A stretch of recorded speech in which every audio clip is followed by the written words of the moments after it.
My daughter called me at 2 in the morning. Her voice was slurred, trembling with a terror that froze the blood in my veins. "Dad, please come get me," she whispered. When I arrived at her in-law's wealthy estate, her mother-in-law physically blocked the front door. She looked me dead in the eye and said she is not leaving.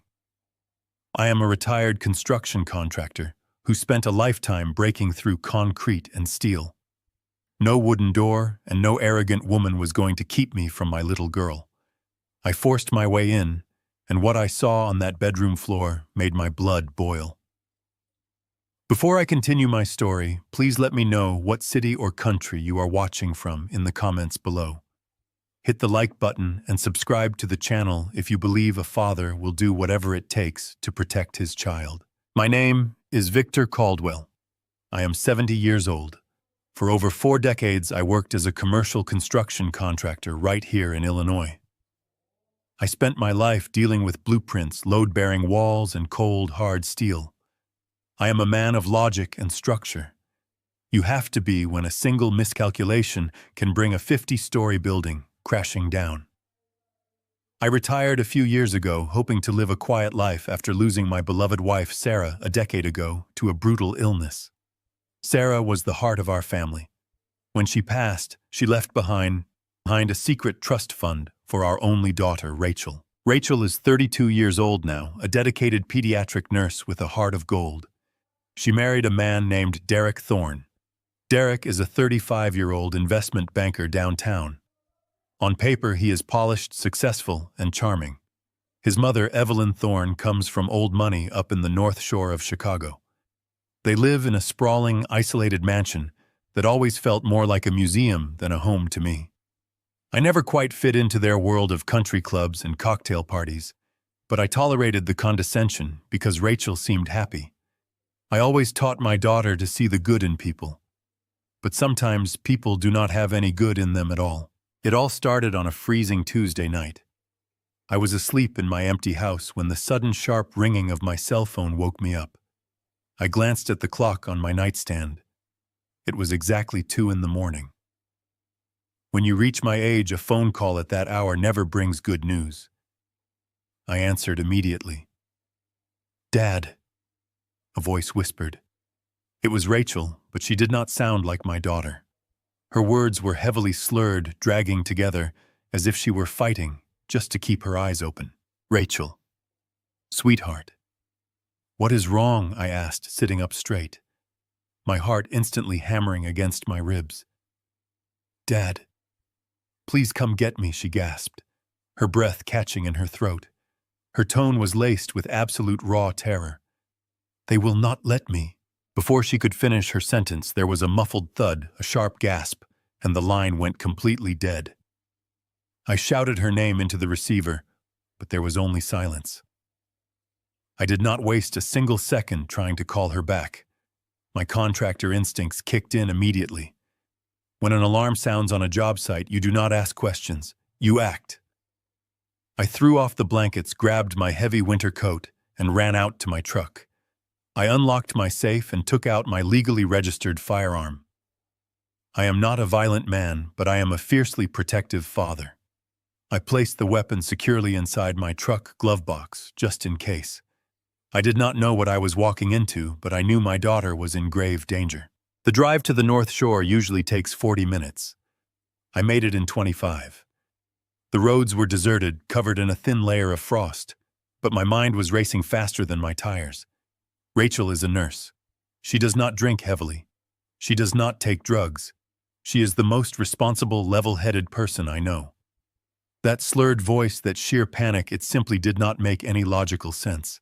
At 2:45 in the morning, my headlights swept across the imposing iron gates of the Thorne estate. The gates were surprisingly left wide open. I drove my truck right up the long, winding driveway and slammed it into park in front of their massive double doors. The house was entirely dark, except for one dim light on the second floor.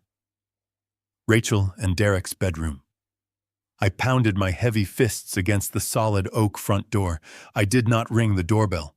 I hammered on the wood with the force of a man who was ready to tear the house down brick by brick. A few moments later, the door swung open. Standing there was Evelyn Thorne, Derek's mother. Any normal person woken up at 3 in the morning by frantic knocking would be in pajamas looking disheveled and confused. Not Evelyn. She was fully dressed in a tailored blouse and expensive slacks. Her hair was perfectly styled and she wore a full face of makeup. She had not been sleeping. She had been awake waiting. "Victor, what on earth is the meaning of this disturbance?" she demanded, her voice dripping with cold, calculated arrogance. "Where is my daughter?" I demanded, stepping forward to enter the house. Evelyn crossed her arms and physically blocked the doorway, standing her ground with a defiant smirk. "Rachel is having a severe mental episode," she said smoothly, not a single trace of concern in her eyes. "She is completely hysterical. Derek gave her something to help her calm down, and she is finally resting. She cannot be disturbed right now.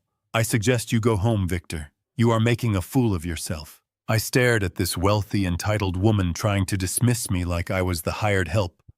The stench of her lie was suffocating.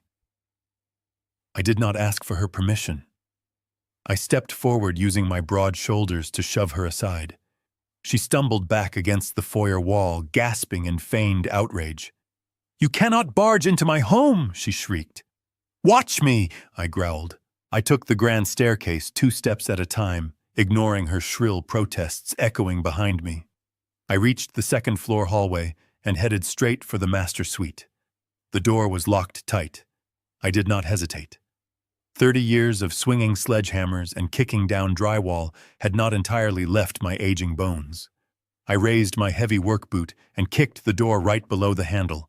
The expensive wood splintered, the lock gave way, and the door flew open with a loud, violent crash. I rushed into the room and my breath caught painfully in my throat. The room was a complete disaster. Designer lamps were overturned, and the silk bedsheets were torn and dragged onto the floor. And there, lying unconscious on the cold bathroom tile, was my little girl, Rachel. I dropped to my knees beside her. Her clothes were disheveled, and she was completely unresponsive. Her breathing was terribly shallow, barely a whisper of air escaping her lips. But what made my blood run freezing cold were her arms.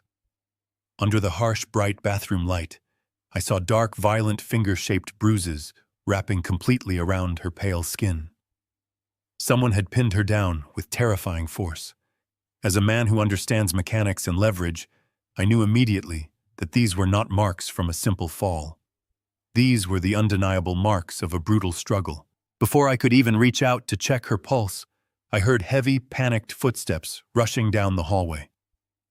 Derek lunged into the bedroom, panting heavily, his eyes darting frantically from the broken door to my face.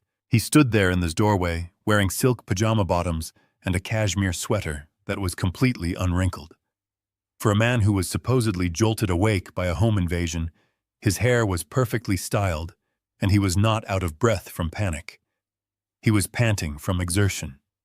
My eyes locked onto his, and in that split second, I saw a flash of raw, unfiltered guilt before he hurriedly plastered on a mask of shock. "Call an ambulance right now," I roared, my voice shaking the expensive framed artwork on the walls. Derek took a hesitant step forward, raising his hands in a placating gesture. "Victor, please calm down. We do not need to involve emergency services.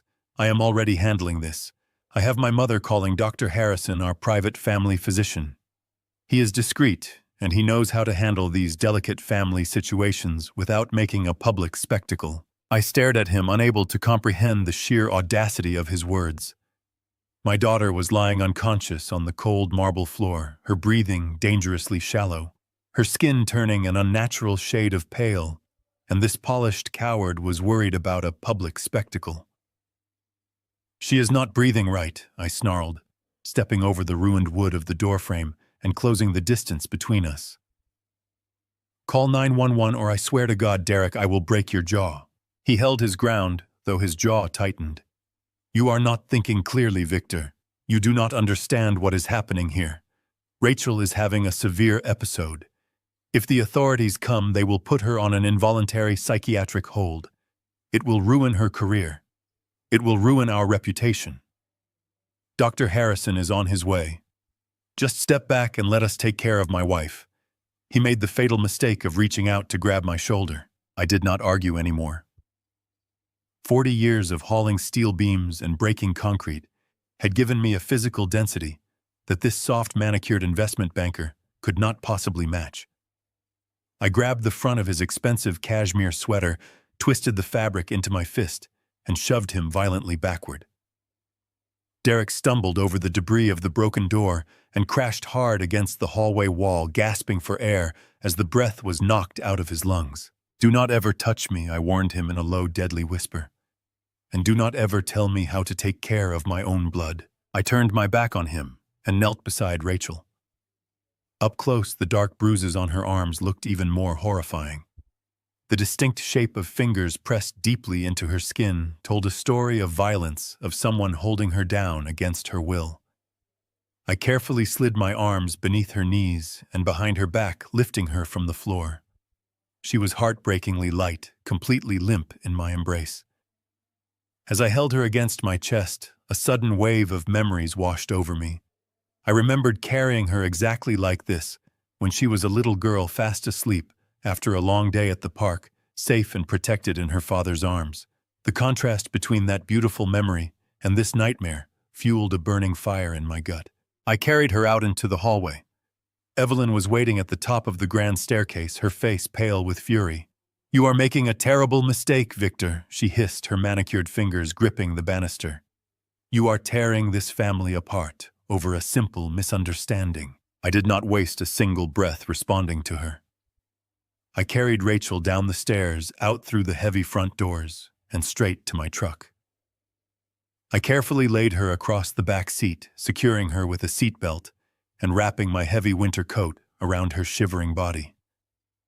Just as I was about to climb into the driver's seat, Derek scrambled out of the house and threw himself into the passenger seat. "If you are taking her, I am coming with you," he demanded, his chest heaving. "I am her husband. I have the legal right to be there." I did not have the time to drag him out of the vehicle. Every second mattered. I slammed the door, started the engine, and tore down the winding driveway, leaving the iron gates of the Thorne estate far behind. The drive to City General Hospital was a tense, suffocating blur. I drove recklessly, breaking every speed limit, while Derek sat beside me in the dark, feverishly typing messages on his phone. When we finally screeched to a halt in front of the emergency room doors, I carried Rachel inside, shouting for help. A team of nurses rushed forward with a gurney, instantly taking over. But before I could even explain the situation, a tall man in a pristine white coat emerged from a side office. He walked with a familiar, arrogant stride. I noticed his name badge immediately. Dr. Harrison. He bypassed me entirely and walked straight to Derek. "Derek, your mother called me," the doctor said, his voice hushed and far too calm for a medical emergency. "I have a private trauma room ready. We will handle this quietly." I stepped forward, my hands clenched into tight fists. "I want a full blood panel done immediately," I stated, looking the doctor squarely in the eye. "I want to know exactly what is in her system, and I want an examination of the contusions on her arms." Dr. Harrison looked at me as if I were a piece of dirt he had just scraped off his shoe. "Mr. Caldwell, I assure you we provide the highest standard of care here. However, Derek is her legal next of kin. I will be discussing her treatment plan exclusively with him." He gestured to two large security guards who suddenly appeared behind him. "Please wait in the family area. You are not permitted in the trauma room." The guards stepped forward, forming a solid wall between my daughter and me. I knew that fighting them would only get me arrested, leaving Rachel entirely isolated with these people. I swallowed the bitter taste of bile in my throat and forced myself to step back, retreating to the sterile, brightly lit waiting area. Through a narrow glass panel down the hall, I could see the monitors flashing inside Rachel's room. I sat down on a hard plastic chair, leaning my elbows on my knees, and let my mind do what it had been trained to do for 4 decades. I analyzed the structure. When you spend your entire life building commercial high-rises, you develop a sixth sense for recognizing when a foundation is flawed. You learn to spot the tiny hairline fractures in a concrete slab that indicate an unstable base. You learn that when a steel beam buckles, it leaves a specific pattern of stress marks. Physical evidence never lies. People lie, but the structural damage always tells the exact truth of what happened. I closed my eyes and mentally reconstructed the bruises on Rachel's arms. The angle of the thumbprints, the deep purple contusions pressing into the soft tissue of her inner biceps. If she had fallen down the stairs, as Evelyn's blocked door and Derek's panic seemed to imply the impact, trauma would be random. There would be scrapes on her elbows, defensive bruising on her forearms from trying to catch her fall. But Rachel did not have random impact trauma. She had targeted pressure points. Someone had held her down by her arms with terrifying sustained force. The structural narrative they were trying to sell me was a complete fabrication. The foundation of their story was rotting from the inside out. An hour crawled by in agonizing silence.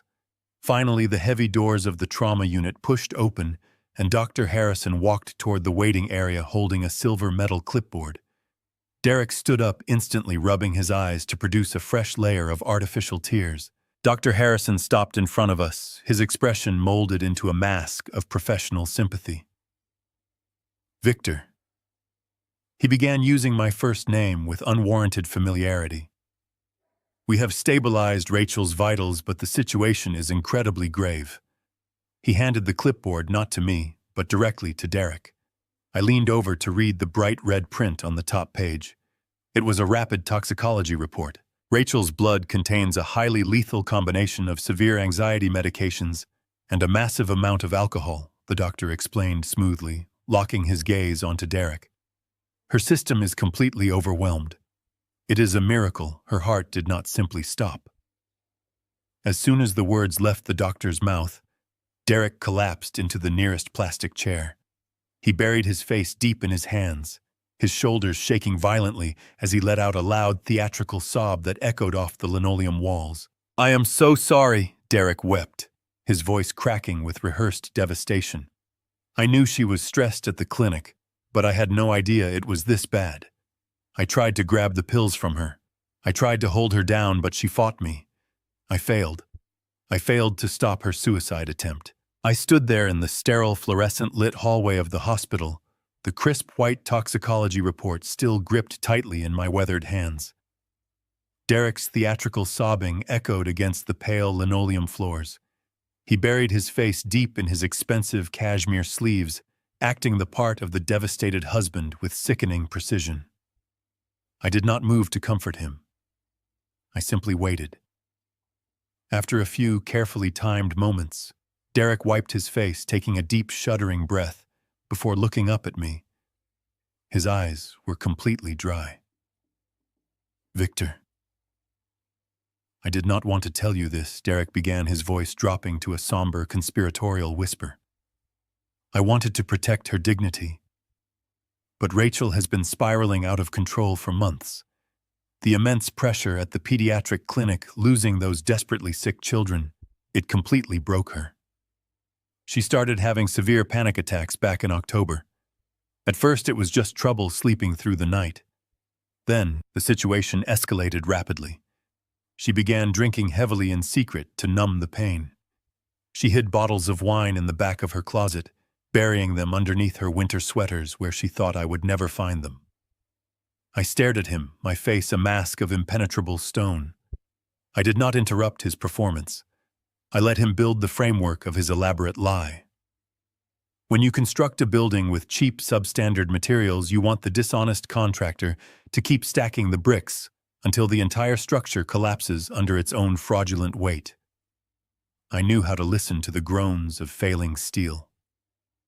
Derek gestured frantically toward the closed trauma room doors.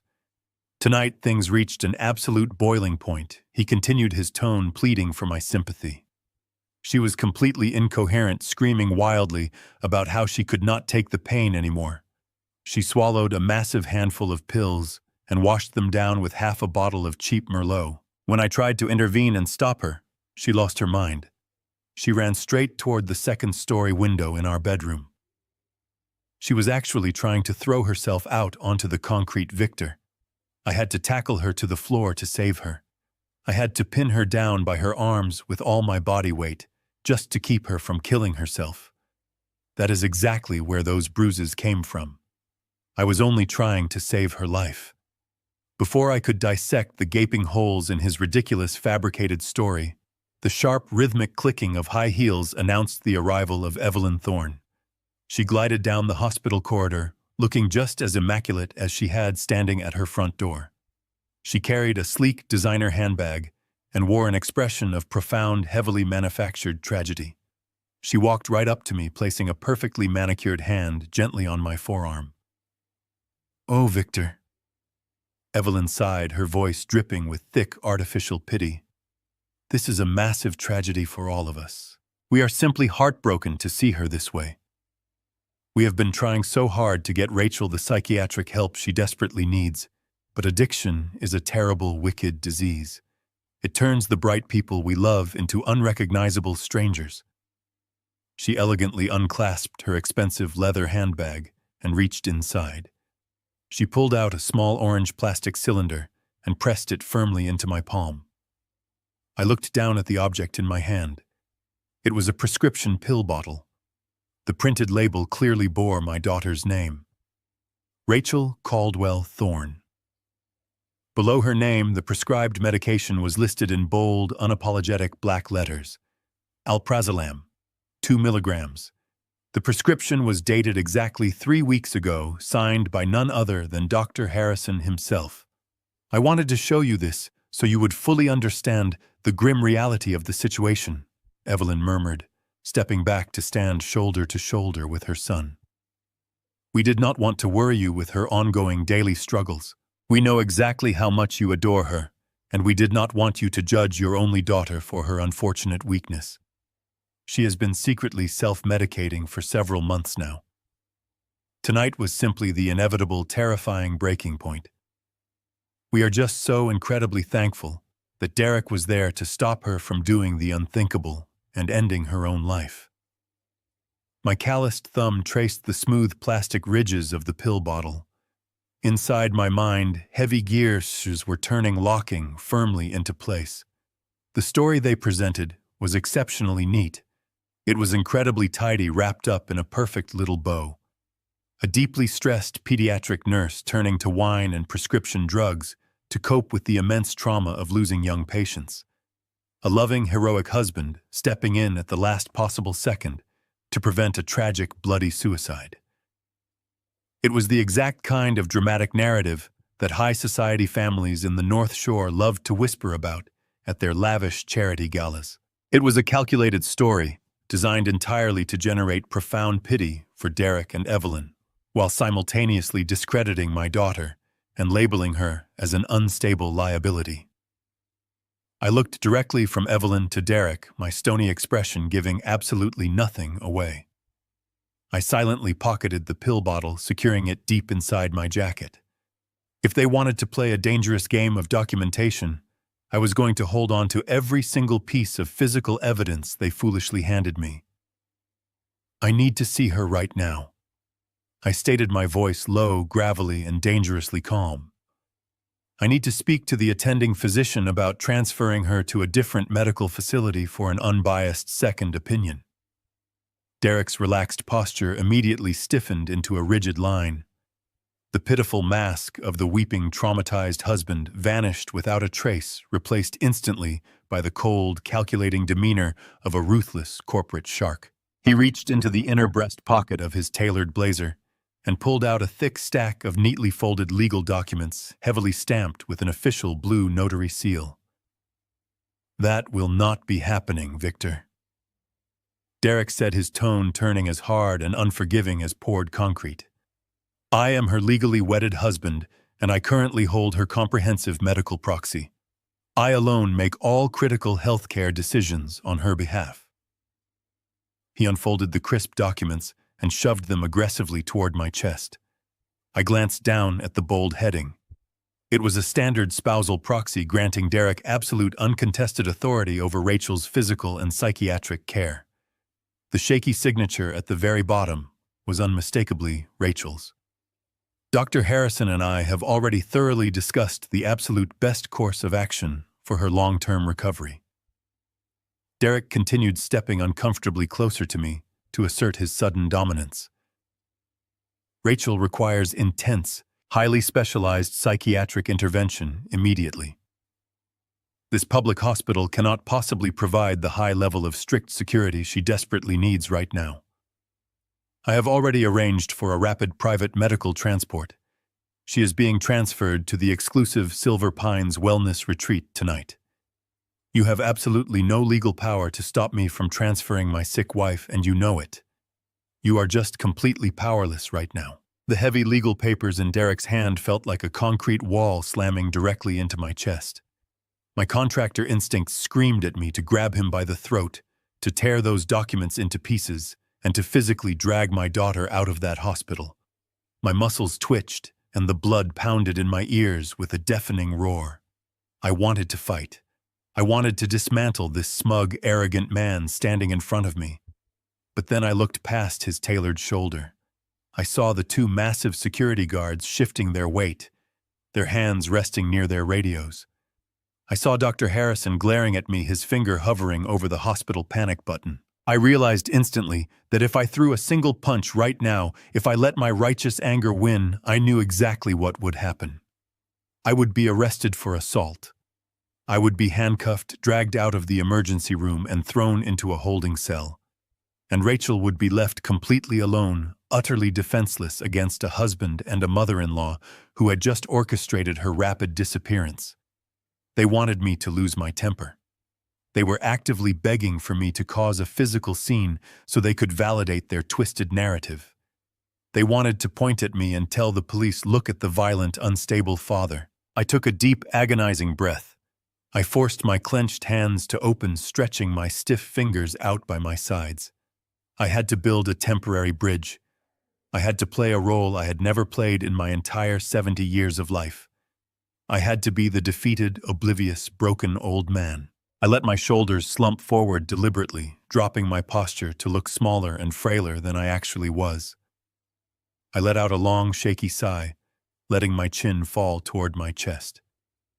"You are right, Derek," I said, making my voice tremble just enough to sound thoroughly crushed. "You are her husband. You have the legal proxy. I am just a frightened father who panicked when he got that terrible phone call. I do not know anything about modern medicine or psychiatric treatments. I just saw my little girl on the floor, and I completely lost my mind." Derek relaxed instantly. The rigid defensive posture vanished, replaced by a sickeningly triumphant stance. He tucked the legal documents back into his expensive blazer, adjusting his lapels with a smooth, practiced motion. "I am glad you are finally being reasonable, Victor," he said, his tone dripping with patronizing authority. "This is a very complex medical situation. It requires a delicate, sophisticated touch, something you simply cannot provide." Evelyn stepped forward, a triumphant smirk playing at the corners of her perfectly painted lips. She reached out and patted my shoulder, her touch feeling like absolute ice against my coat. "We know this is incredibly difficult for you to process, Victor," she cooed, her voice echoing in the sterile hallway. "But you have to understand, we are doing what is absolutely best for our family. Rachel is a thorn now. We protect our own. You just go home. Rest your tired old mind. Leave the heavy lifting to us." I nodded slowly, keeping my eyes cast downward. "I will step back," I whispered, forcing the words out through gritted teeth. "I will let you handle her recovery. Just please keep me updated on her condition." "Of course we will," Derek lied smoothly. "The clinic will call you when she is stable enough to receive visitors, which might take a few weeks given her severe mental state." At that exact moment, the heavy double doors of the emergency room slid open. Two burly men wearing dark, unmarked paramedic uniforms walked in, pushing a specialized transport gurney. They did not look like standard hospital staff. They looked like private security contractors. Dr. Harrison met them halfway, speaking in low, hushed tones, before leading them directly into the trauma room. I stood frozen in the waiting area, my heart breaking into 1,000 pieces as the men wheeled Rachel out. She was completely strapped down to the gurney, heavy leather restraints crisscrossing over her chest and legs. An oxygen mask covered her pale face, and an intravenous drip was taped to the back of her bruised hand. She looked so incredibly fragile, completely lost to the heavy sedatives pumping through her veins. Derek and Evelyn walked purposefully alongside the gurney, whispering instructions to the private transport team. They did not even glance back at me as they escorted my unconscious daughter out the sliding glass doors and into the freezing Chicago night. I watched through the window as they loaded her into a sleek black transport van. There were no flashing ambulance lights. There were no hospital logos. It was a phantom vehicle designed to make people disappear without a single trace. The doors slammed shut, the engine roared to life, and the van pulled away, vanishing into the cold darkness. I was completely alone in the sterile, silent hospital lobby. The victory they felt must have been intoxicating. They thought they had successfully outsmarted me. They thought they had removed the annoying blue-collar father from the equation. But they had made a monumental miscalculation. They forgot that I spent my entire career inspecting huge commercial structures for hidden flaws. They handed me a blueprint built entirely on lies, and now I was going to systematically tear it apart. I walked out to my truck, my boots crunching heavily against the frost-covered pavement. The drive back to my empty house was a blur of streetlights and shadows.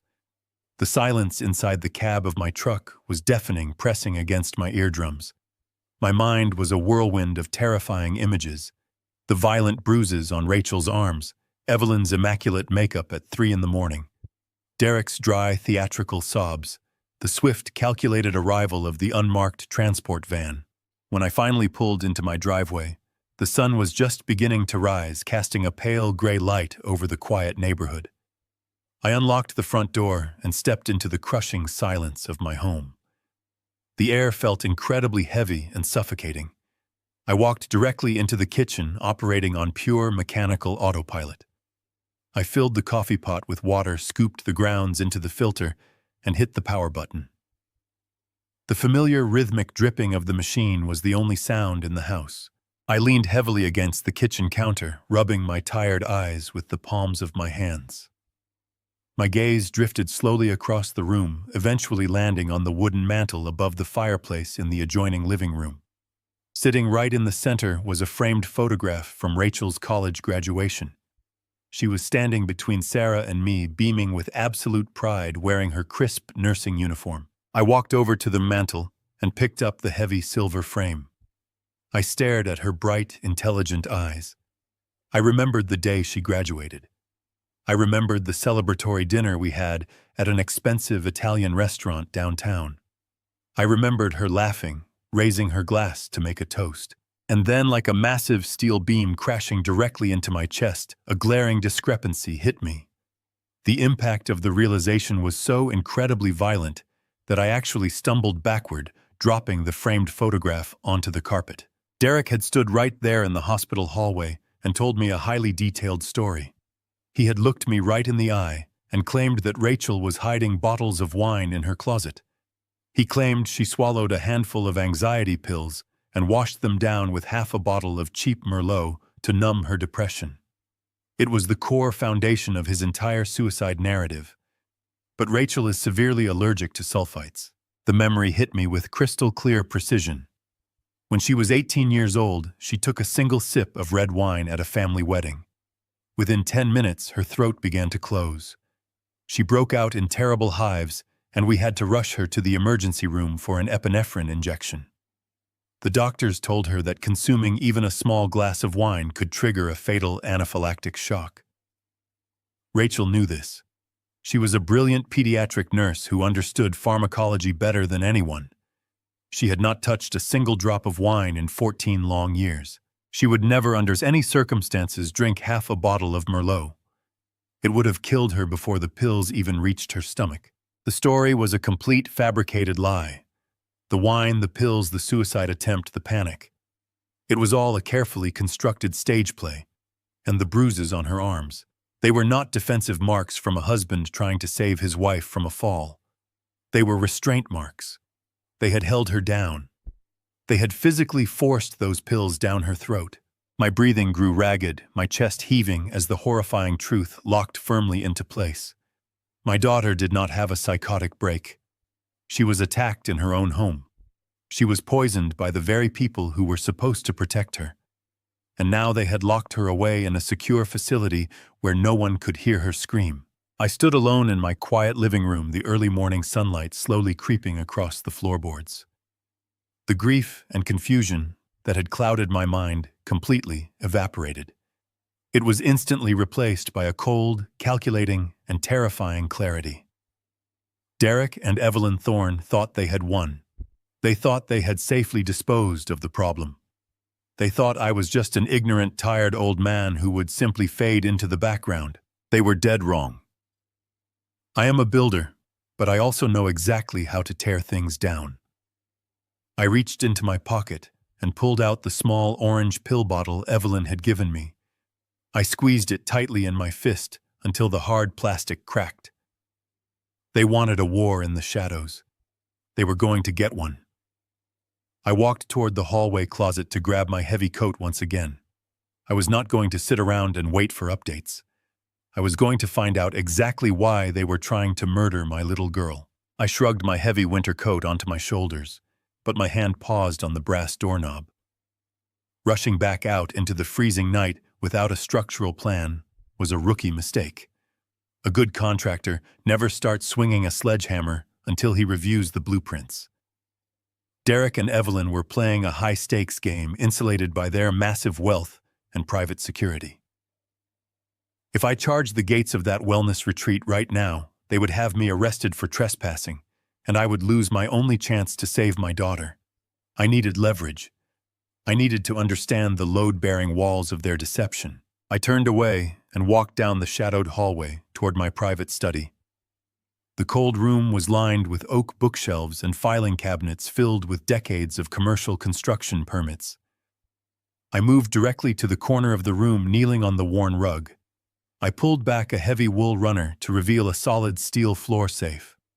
I installed it myself 20 years ago, pouring the concrete casing perfectly so it could never be compromised.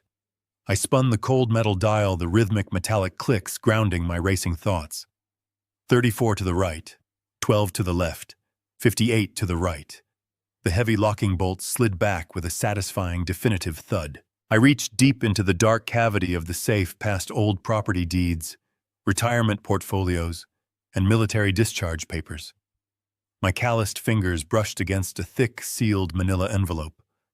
I pulled it out and set it on the mahogany desk. My hands trembled slightly as I untied the string closure. Inside were the comprehensive financial documents my late wife Sarah had put together before the illness took her from us. Sarah was an incredibly wise woman. She inherited a substantial sum from her family money. She deliberately kept separate from my construction business. She always said that wealth could either be a stepping stone or a heavy anchor, depending entirely on the maturity of the person holding it. Before she passed, she established an ironclad trust fund for Rachel.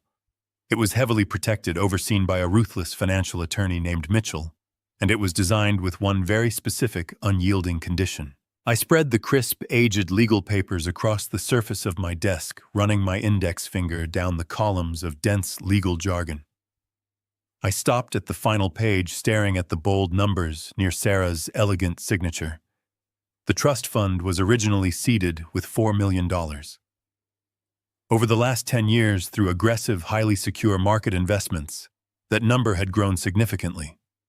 The current valuation of the trust sat at exactly $8 million. I moved my finger down to the access clause. Rachel was the sole beneficiary, but she could not touch a single penny of the principal capital until she reached full maturity. The trust was legally locked until her 32nd birthday. I looked up, staring blankly at the dark window across the study. My heart began to pound with a slow, terrifying rhythm. I calculated the exact dates.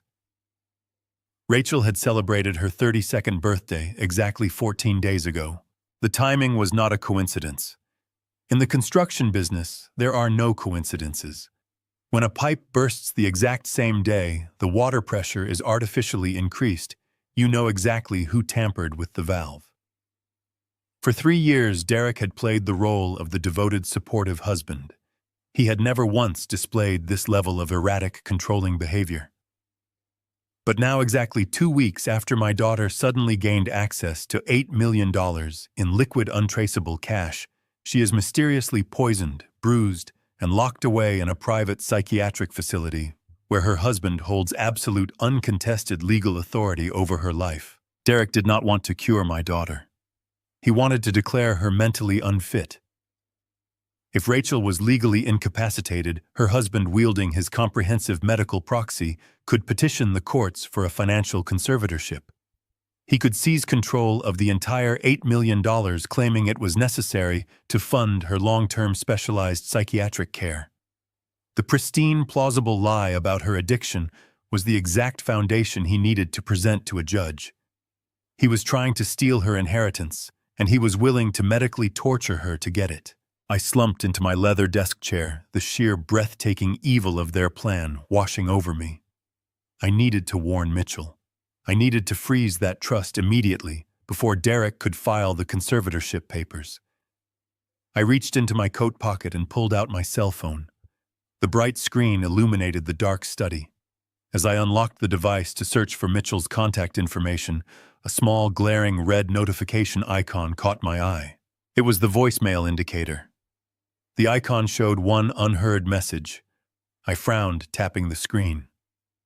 I am an old man, and I occasionally struggle with the interface of modern smartphones, often swiping away notifications by accident. I looked at the details of the missed message. It was from Rachel. The timestamp indicated it had been left 3 days ago, right in the middle of my busy Tuesday afternoon, when I was running loud power tools in my garage workshop.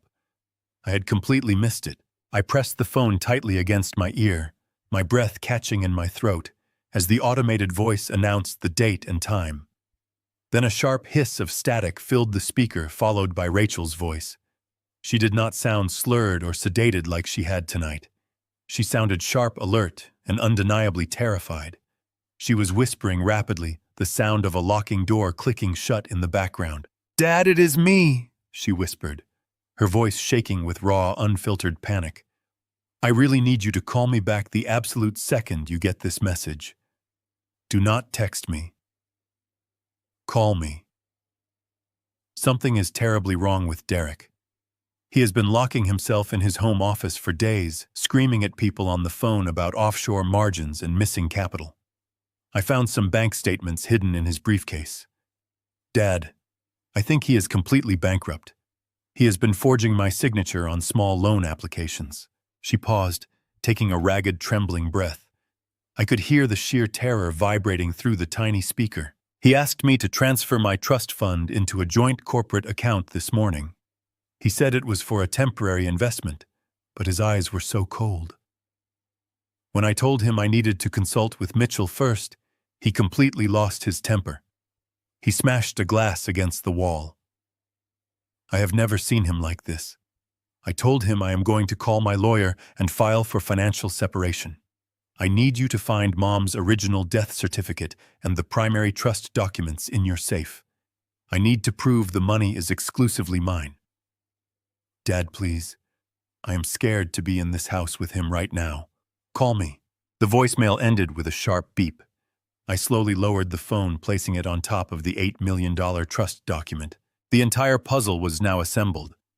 Every single jagged piece fit perfectly together. Rachel had discovered Derek's financial ruin. She had refused to hand over her inheritance, and she had threatened him with a divorce. Derek was backed into a corner, facing absolute bankruptcy and the humiliating loss of his elite social status. He could not convince her to sign over the money willingly, so he and his ruthless mother had pivoted to their horrific contingency plan. They decided to silence her. They drugged her with sedatives, staged a suicidal breakdown, and shipped her off to a private facility to rot, paving the way for a hostile legal takeover of her entire estate. My daughter was a financial hostage. I stared at the glowing screen of my phone, the raw, violent anger inside me transforming into something entirely different. It became a cold, methodical, and calculating fury.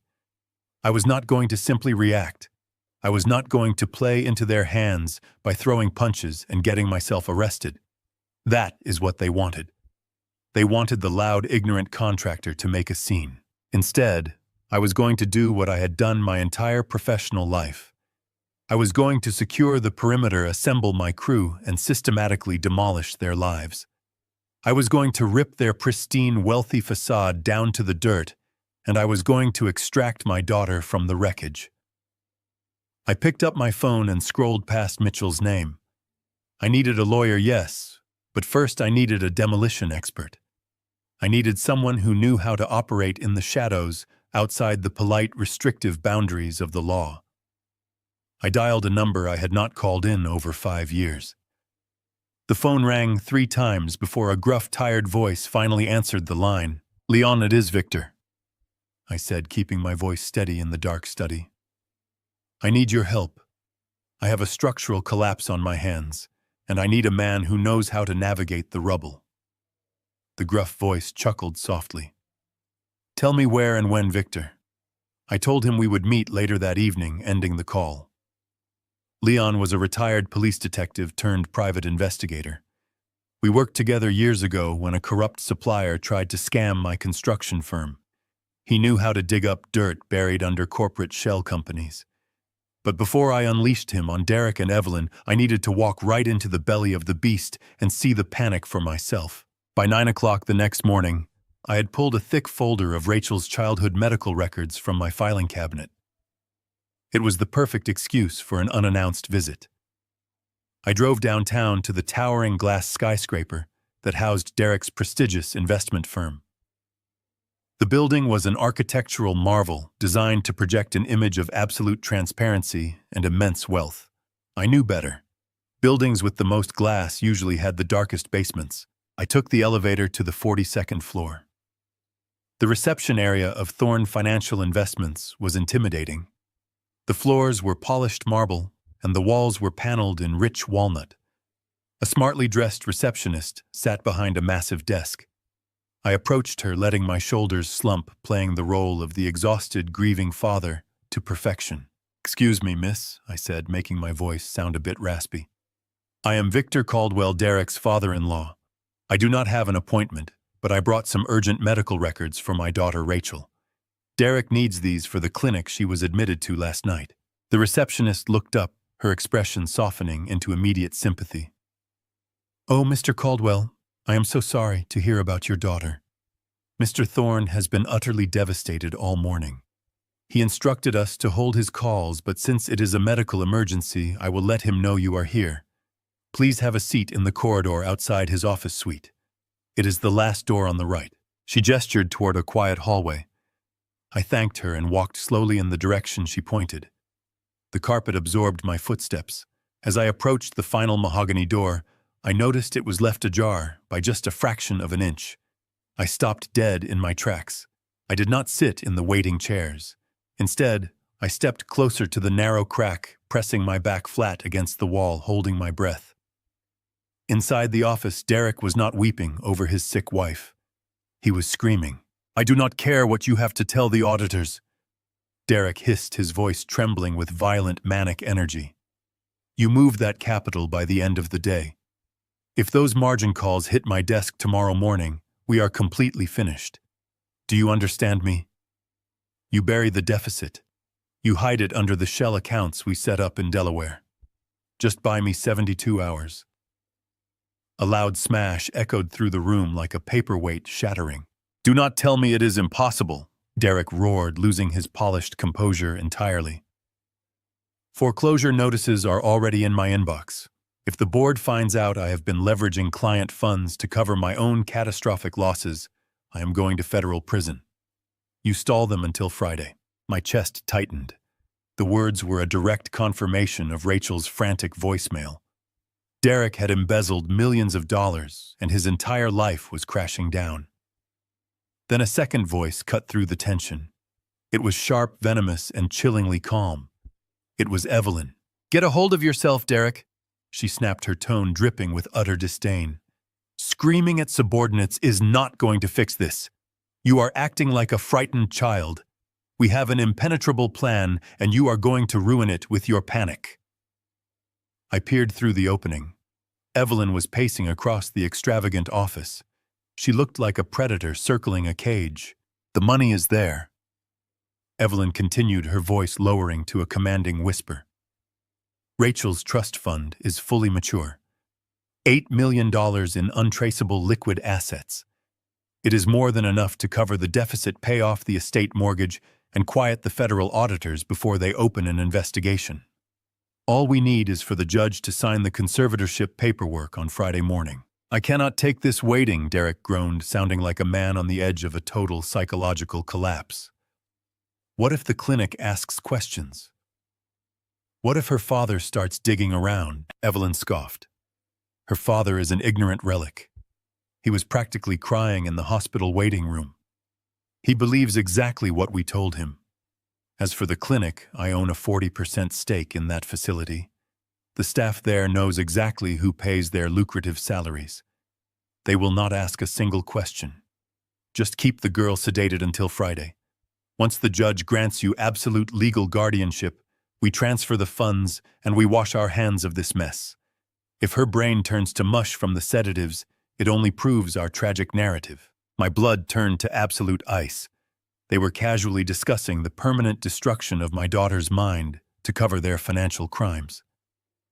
They were going to leave her an institutionalized vegetable. I felt explosive rage rising in my throat.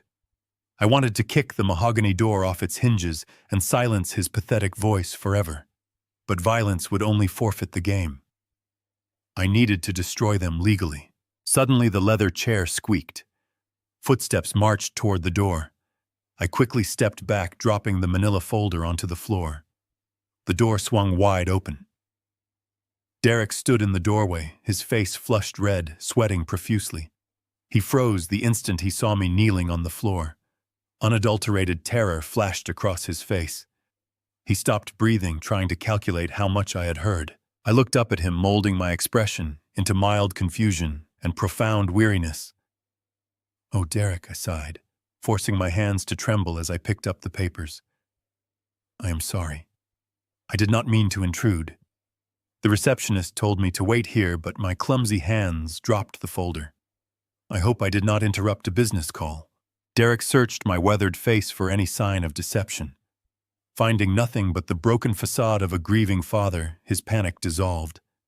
The arrogant mask slipped right back into place. He adjusted his tie and offered a fake smile. "Victor," he said, his voice dripping with false warmth. "You did not interrupt anything. Just standard routine market fluctuations. Come inside. Come." I stood up slowly, clutching the medical records. I played dumb, but the fire inside me was burning hotter than a furnace. I knew the truth. This was a financial hostage situation, and I needed professional backup to burn their entire empire to the ground.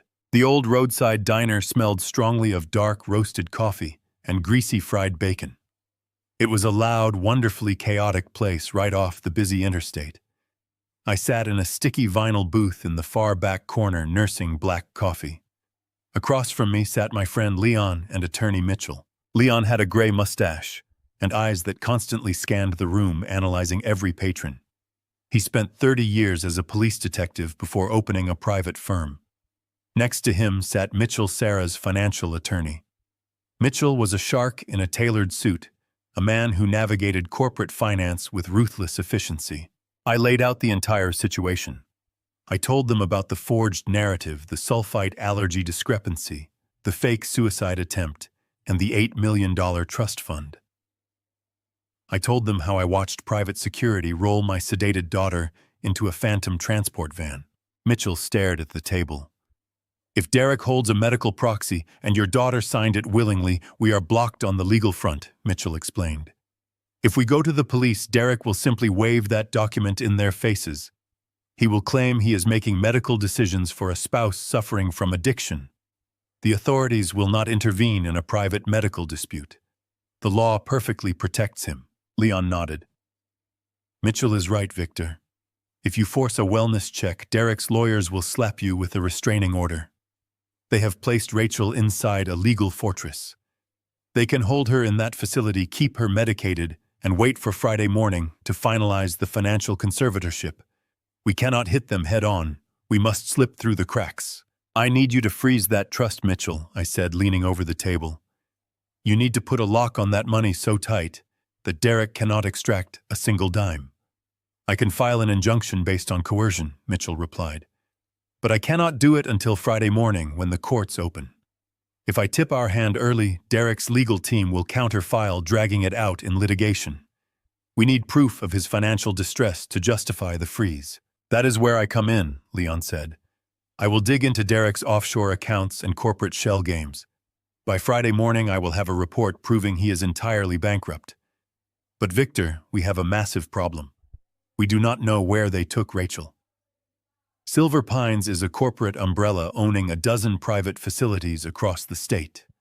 We must find her physical location before Friday, or Derek might move her to keep her hidden. I looked at the two men risking their careers to help my family. You handle the money, I stated softly. I will find my daughter.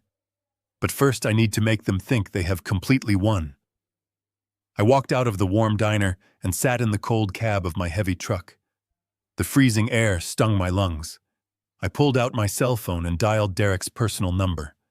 I cleared my throat carefully, forcing my voice to drop an octave lower. I needed to sound frail, broken, and utterly defeated. Derek answered on the second ring. Victor, he said, his voice projecting a completely fake, incredibly soothing warmth. How are you holding up today on this terrible morning? I am not doing well, Derek, I rasped, letting a heavy trembling sigh escape my lips.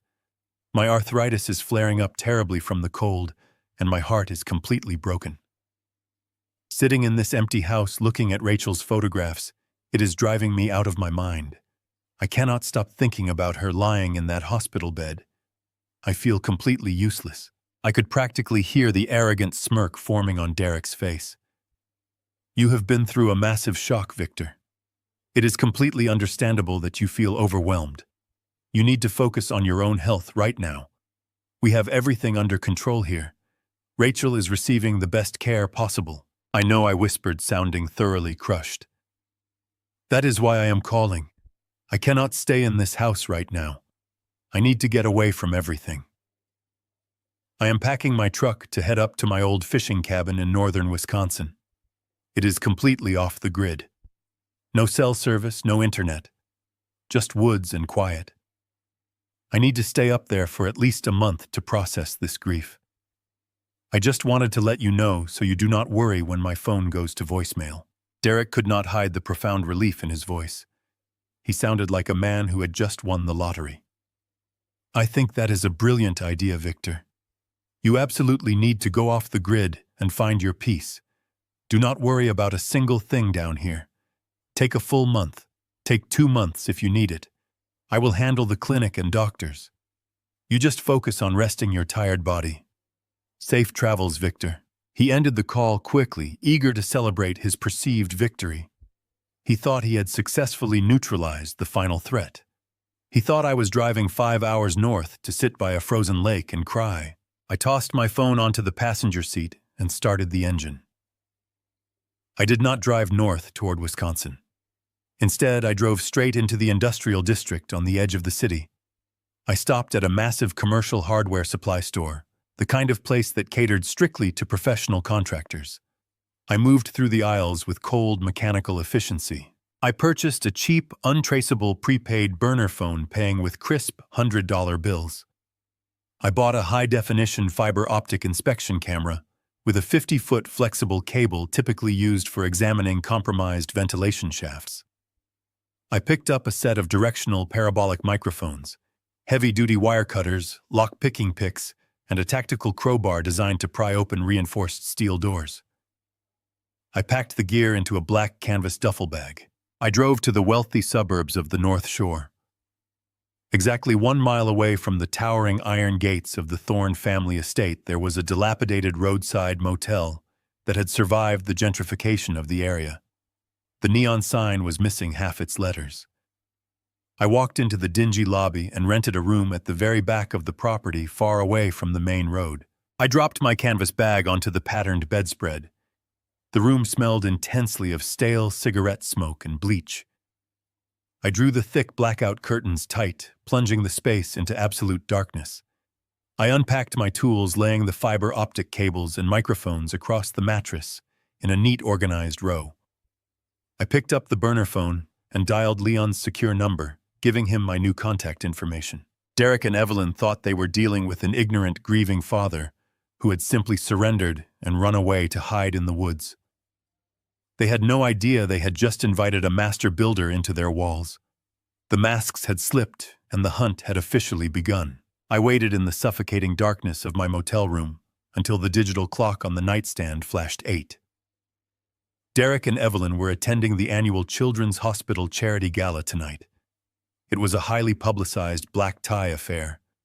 They would be smiling for the cameras, shaking hands with wealthy donors, and playing the role of the exhausted, grieving family members, coping with my daughter's sudden, tragic breakdown. The hypocrisy was nauseating, but their arrogance gave me the exact window of opportunity I needed. I dressed in dark, tactical clothing and pulled a black knit cap low over my forehead.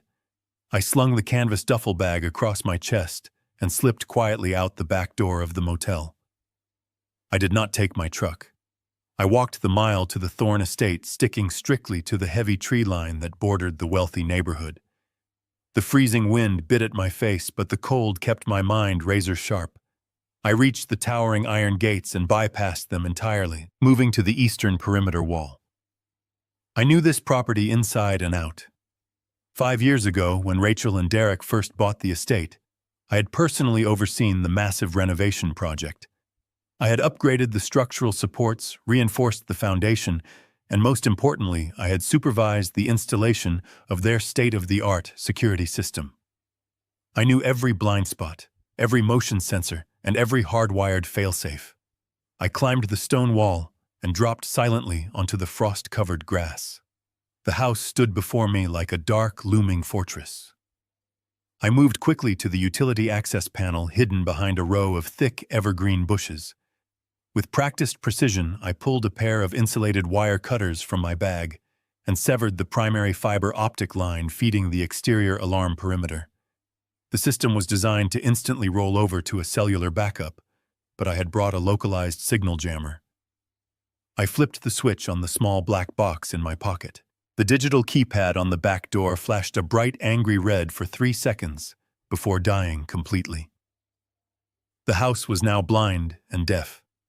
I used my tactical crowbar to pop the lock on the heavy oak door, applying just enough precise upward pressure to bypass the deadbolt without leaving a scratch on the brass casing.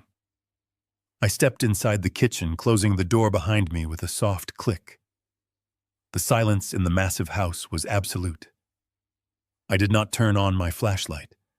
I relied entirely on the ambient moonlight, filtering through the tall glass windows and the architectural blueprints permanently etched into my memory. I moved through the lavish rooms with the silent, deliberate grace of a ghost. I was not here to break things or throw a violent tantrum. I was here to harvest data. I made my way to Evelyn's private parlor first. It was an opulent room decorated with expensive silk curtains and antique furniture. I placed my bag on the floor and pulled out the first micro camera. It was no larger than a button equipped with infrared night vision and a massive battery reserve.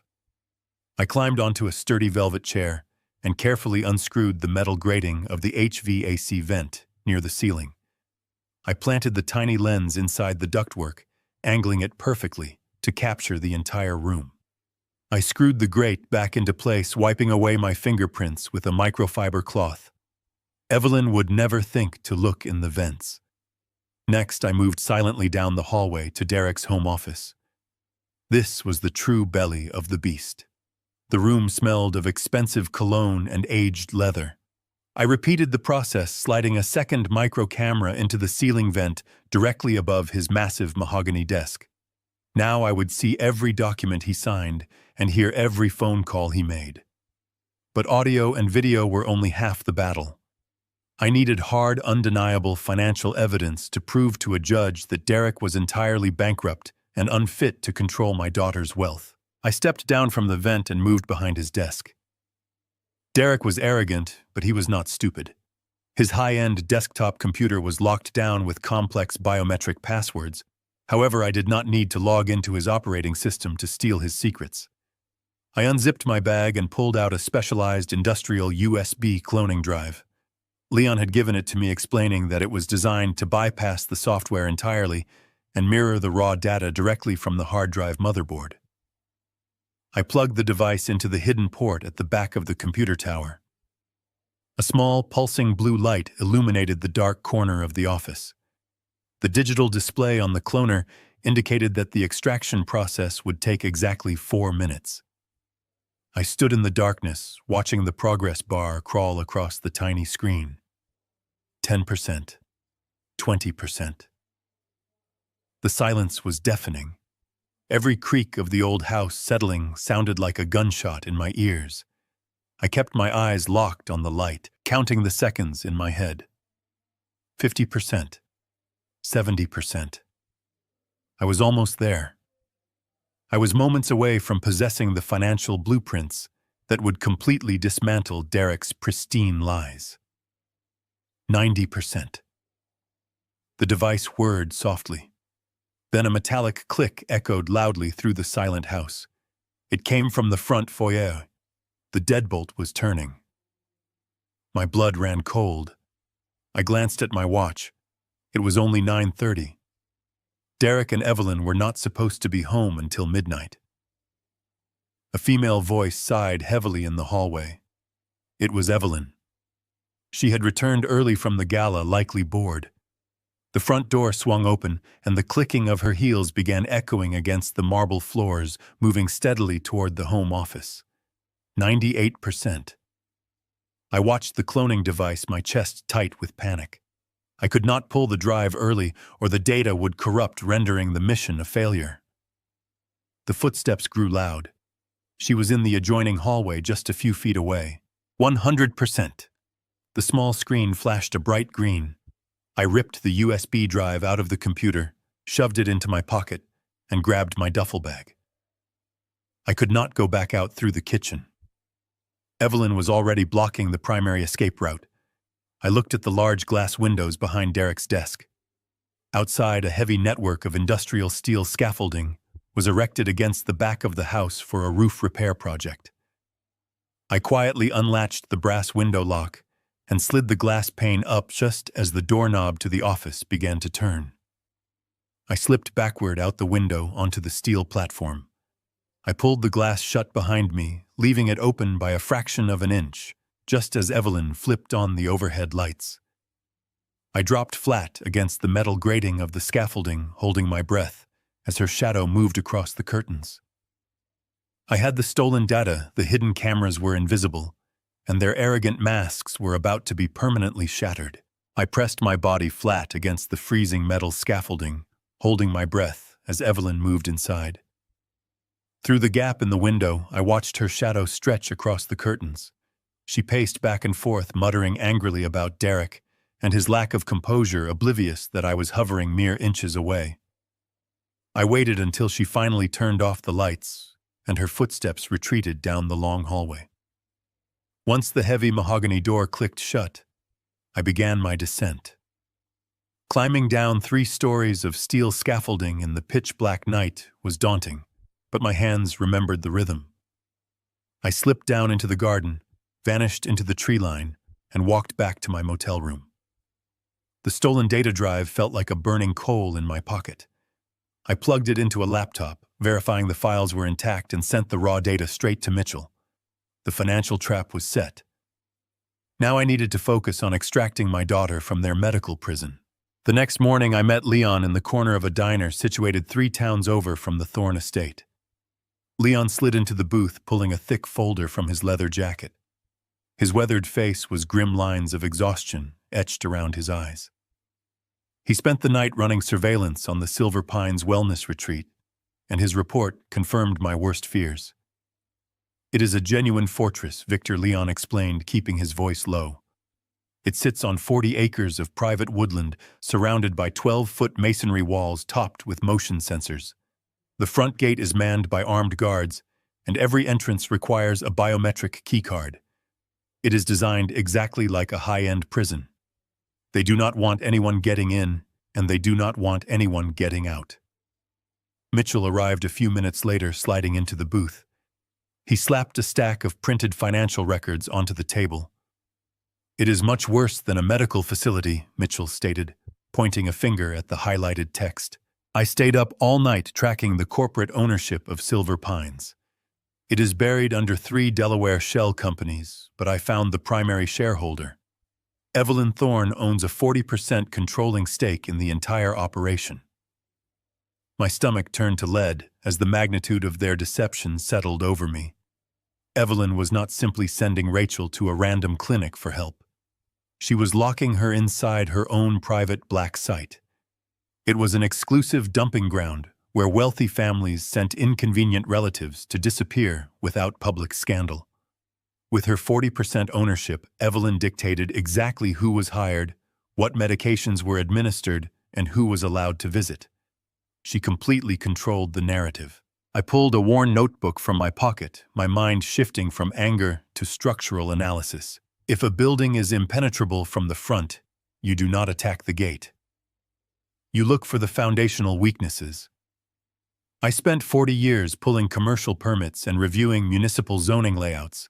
I knew exactly how to find the blind spots in any architectural design. I drove to the county records office under the guise of an independent contractor, looking up property lines. Within 2 hours, I had a complete set of the blueprints for the Silver Pines facility. I spread the blue sheets of paper across the bed in my motel room, tracing the intricate web of hallways, checkpoints, and utility shafts. I found the flaw almost immediately. The clinic had recently upgraded their entire digital security perimeter, but they neglected to modify the original subterranean service entrance used for industrial laundry. The heavy steel door was located in a sunken stairwell obscured by a retaining wall, placing it exactly 3 degrees outside the sweeping arc of the nearest security camera. It was a microscopic blind spot, but for a man who knew how to measure fractions of an inch, it was a massive open door. However, slipping inside was only half the battle. I needed an inside operative to reach Rachel. Leon tapped into his extensive network of local informants and quickly identified our weak link. Her name was Brenda. She was a heavily indebted night shift nurse working the psychiatric ward at Silver Pines. She was facing overdue medical bills for her sick mother, harboring a deep resentment toward the wealthy clinic administrators. Leon intercepted Brenda in the dimly lit parking lot of a discount grocery store late that evening. He did not waste time with pleasantries. He handed her a thick brown envelope containing exactly $10,000 in unmarked $100 bills. The instructions were incredibly simple, yet exceptionally dangerous. She was to smuggle a clean, uncompromised blood sample from my daughter before the clinic doctors could contaminate her system further. More importantly, she was to sneak an untraceable burner phone into Rachel's guarded room and conceal it inside the mattress lining. The phone was pre-programmed with only my secure number. If Rachel woke up, she would have a direct, invisible lifeline to the outside world. Brenda looked at the massive stack of cash in pure shock before silently nodding her agreement. The waiting was absolute torture. I sat in the darkness of my motel room, staring relentlessly at the glowing screen of my prepaid phone. Every passing minute felt like a physical weight pressing down on my chest. I visualized the dark hallways of the clinic, imagining Brenda creeping past the security stations with the hidden device. Just past 3 in the morning, the phone vibrated against the cheap wooden nightstand. A single encrypted text message appeared on the screen. It was an image file. I opened the message, my breath catching painfully in my throat. The poorly lit photograph showed the sterile, fortified interior of a psychiatric isolation room. In the center of the frame, my beautiful daughter lay trapped on a narrow hospital bed. Thick leather restraints bound her wrists and ankles tight against the metal rails. Her skin was a horrifying translucent shade of gray, making her look like a ghost fading into the mattress. Her eyes were rolled back, lost to the massive doses of heavy sedatives they pumped into her veins to keep her compliant. The deep purple bruises Derek inflicted on her arms were visible under the harsh fluorescent lights. I stared at the image of my incapacitated child.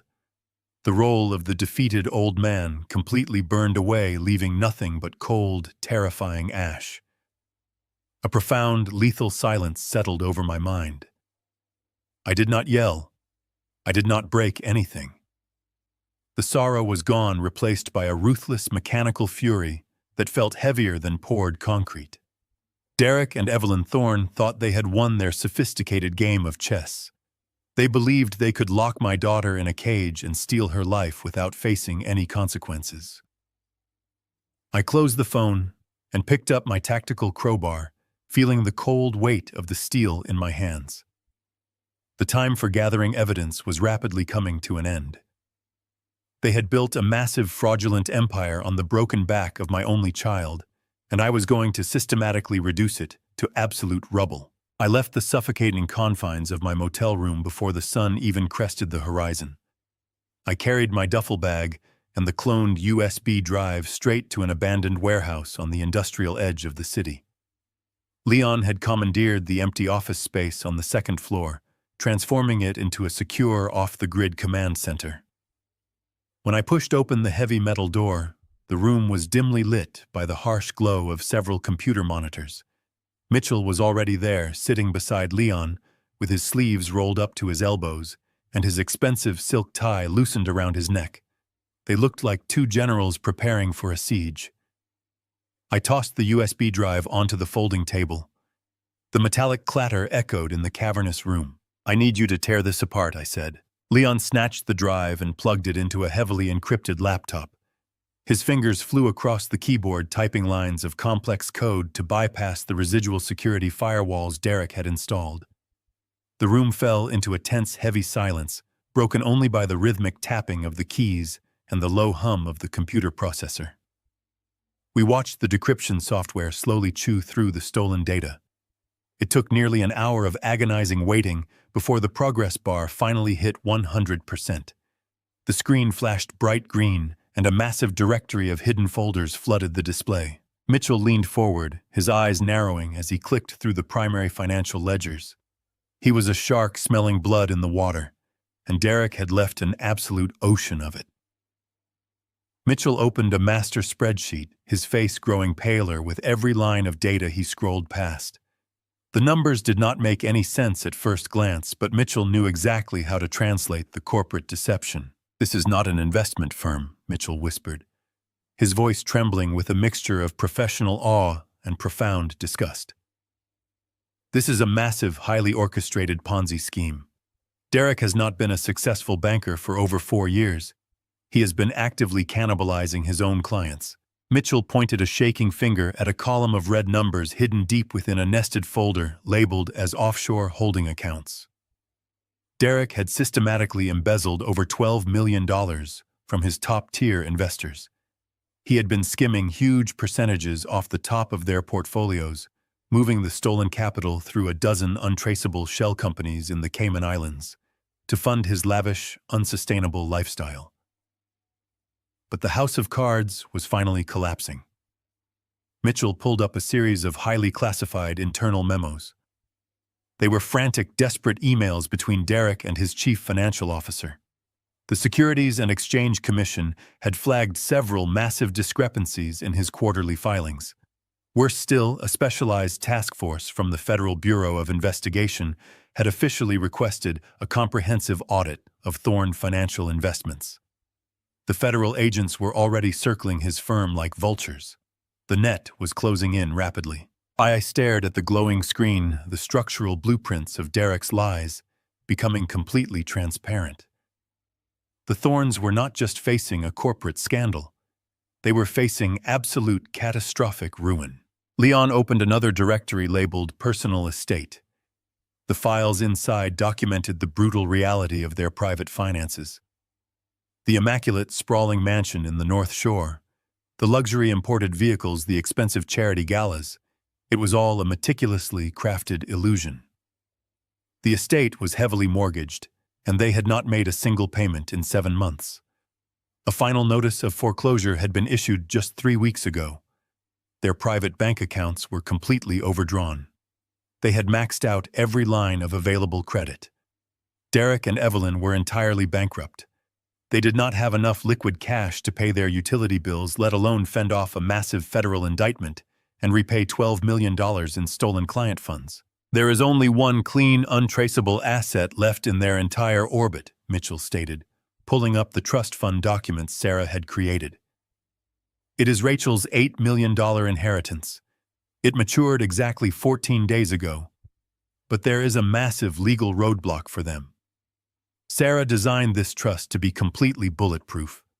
Derek cannot just transfer the funds into a joint account. The bank requires Rachel's physical signature verified by a public notary to authorize the release of the principal capital. Without her explicit willing consent, Derek cannot touch a single dime of that money. The horrifying mechanics of the trap were now fully illuminated. Derek was drowning in criminal debt. He demanded the money. Rachel refused and threatened to expose him, so he and his mother pivoted to a sinister contingency plan. They poisoned her, labeled her as a suicidal addict, and locked her in a private medical fortress controlled by Evelyn. They were keeping my daughter heavily sedated, while Derek used his medical proxy to file for a hostile financial conservatorship. Once a judge declared Rachel mentally incompetent to manage her own affairs, Derek would be granted absolute legal control over her estate.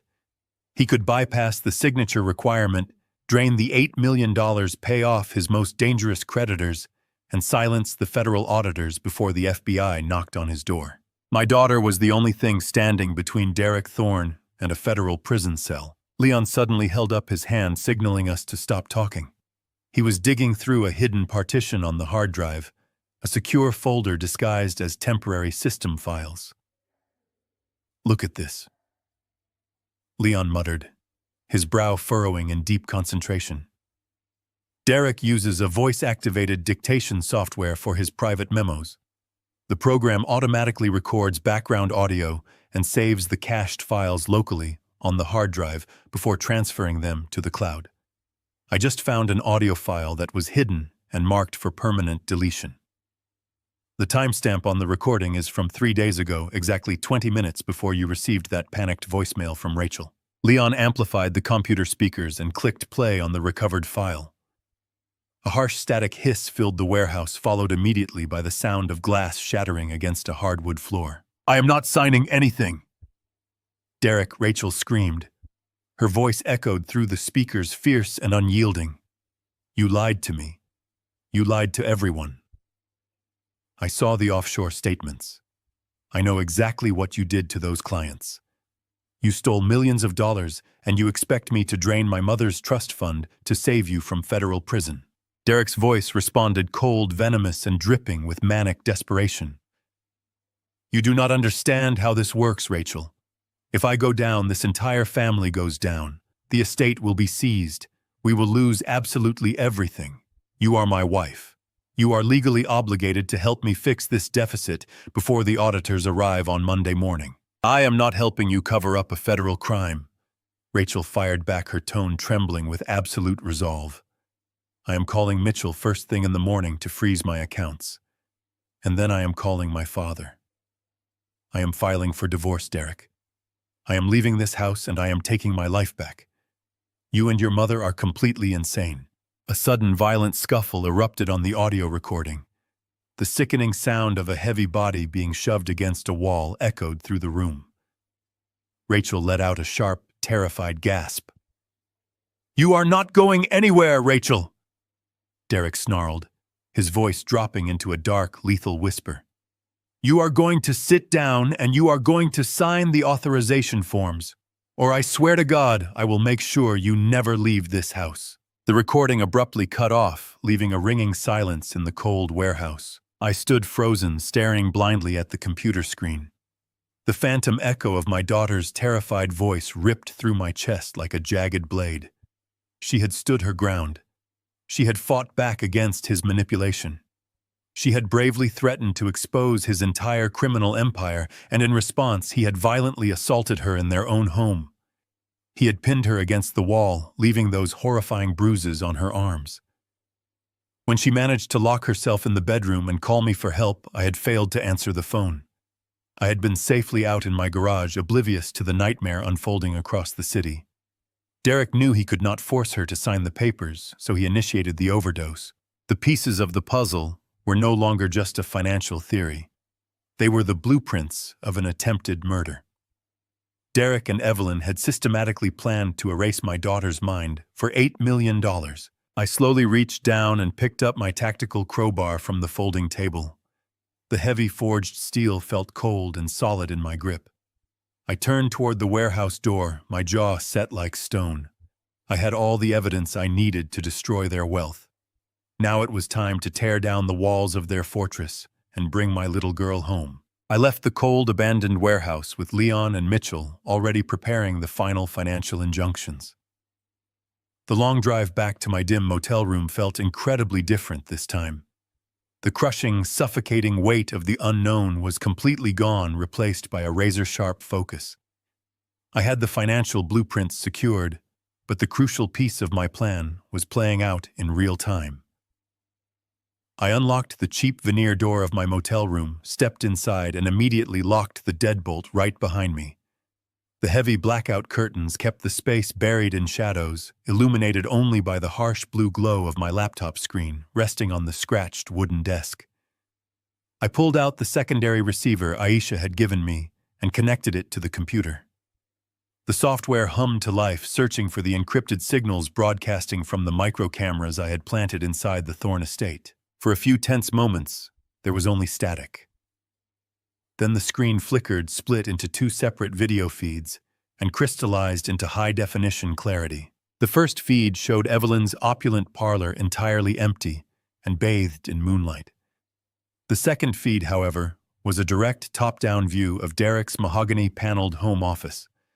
The camera hidden in the ceiling vent provided a flawless, unobstructed view of the room.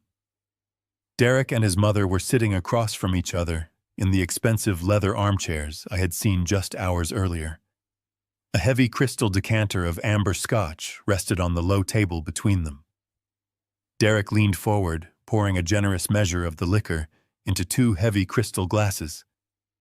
He handed one to Evelyn, his posture completely relaxed, his shoulders loose. The frantic, sweating, panicked man I had witnessed earlier was entirely gone. In his place sat a smug, triumphant predator who believed he had successfully manipulated his way out of total annihilation. Evelyn took the glass, swirling the dark liquid thoughtfully, before taking a slow, refined sip.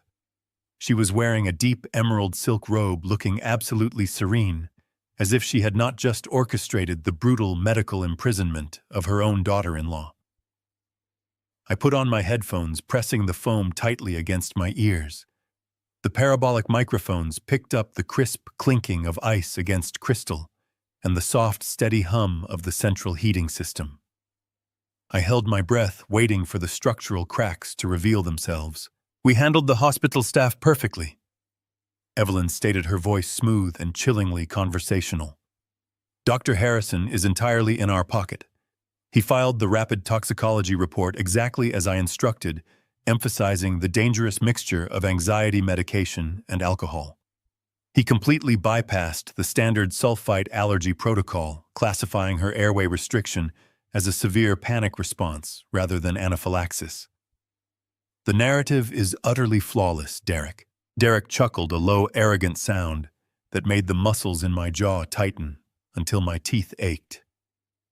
He took a long drink of his scotch, sinking deeper into the plush leather chair. "I have to admit, Mother, I was terrified when she found those offshore banking statements. When she threatened to call Mitchell and lock down her trust fund, I thought we were completely finished.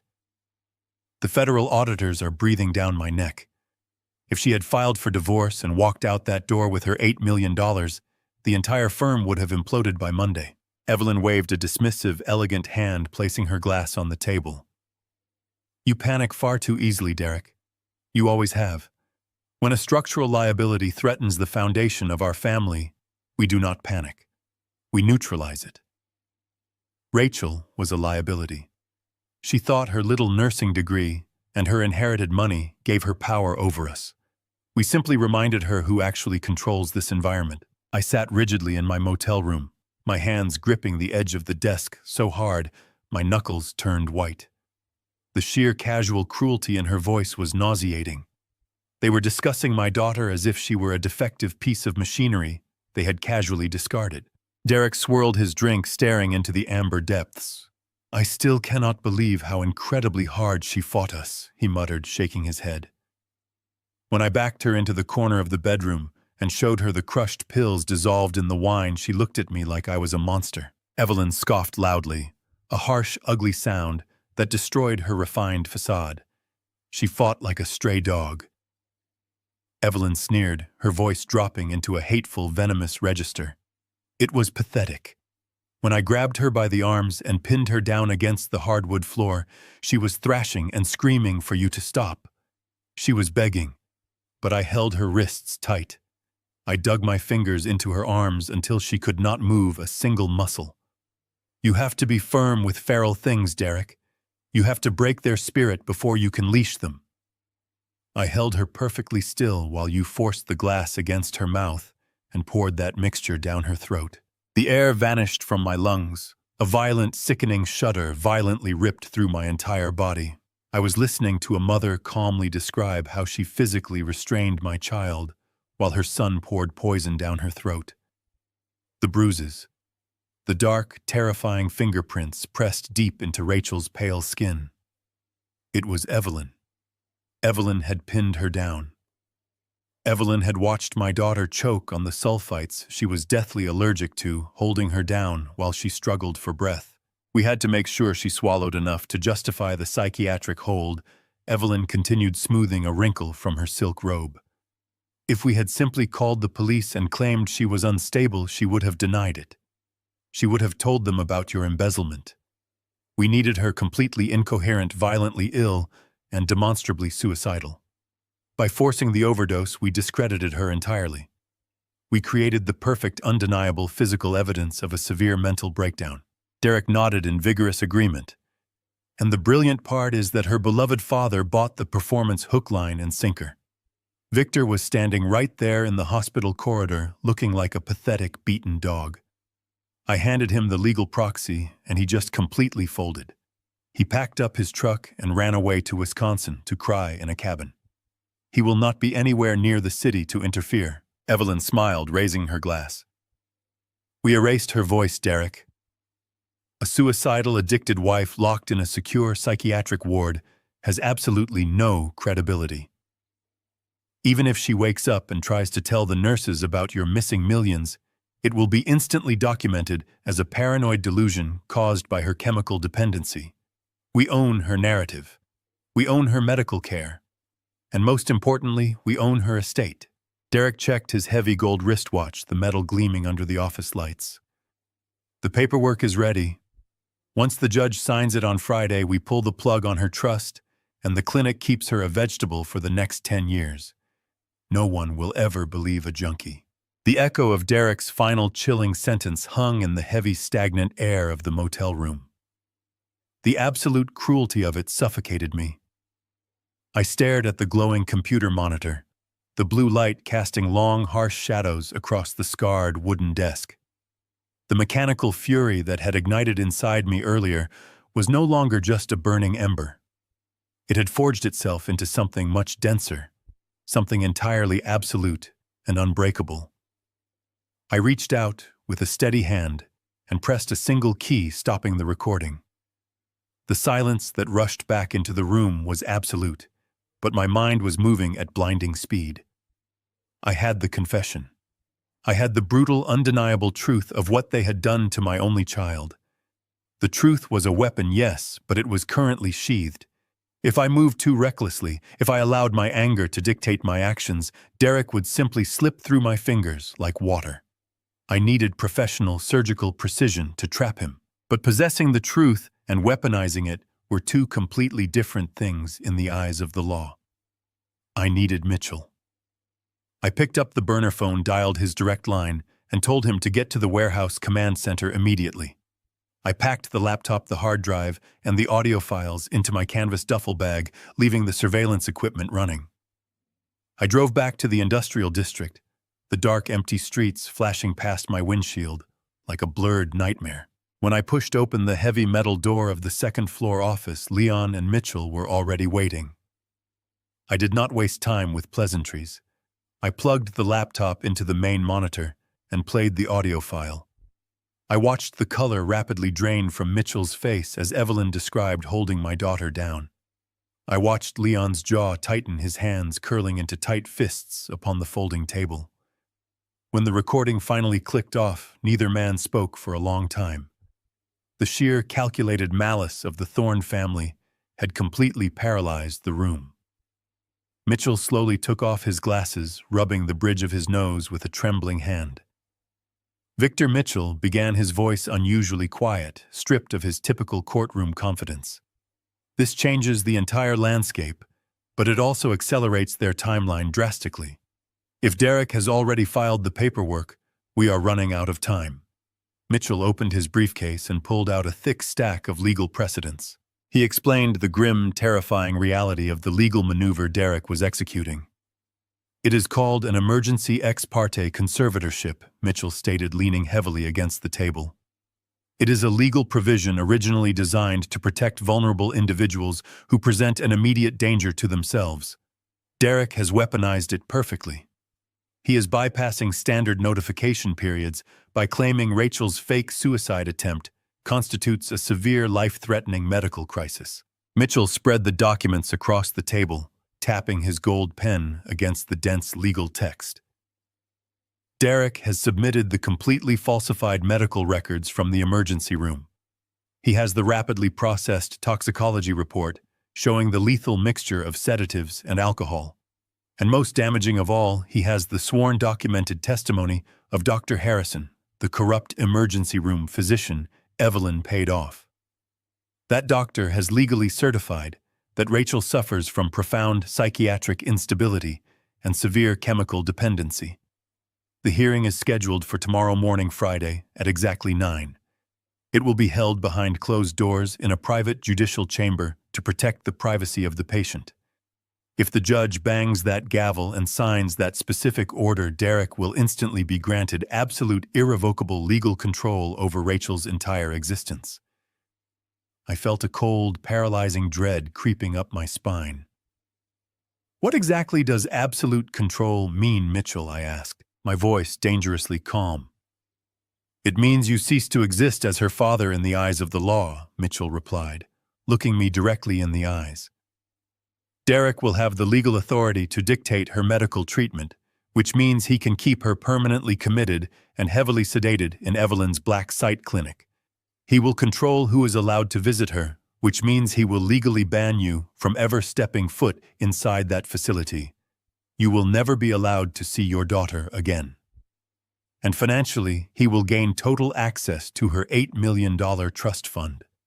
He will drain every single penny by Monday afternoon, wire the stolen funds to his offshore creditors, and completely cover up his massive $12 million embezzlement.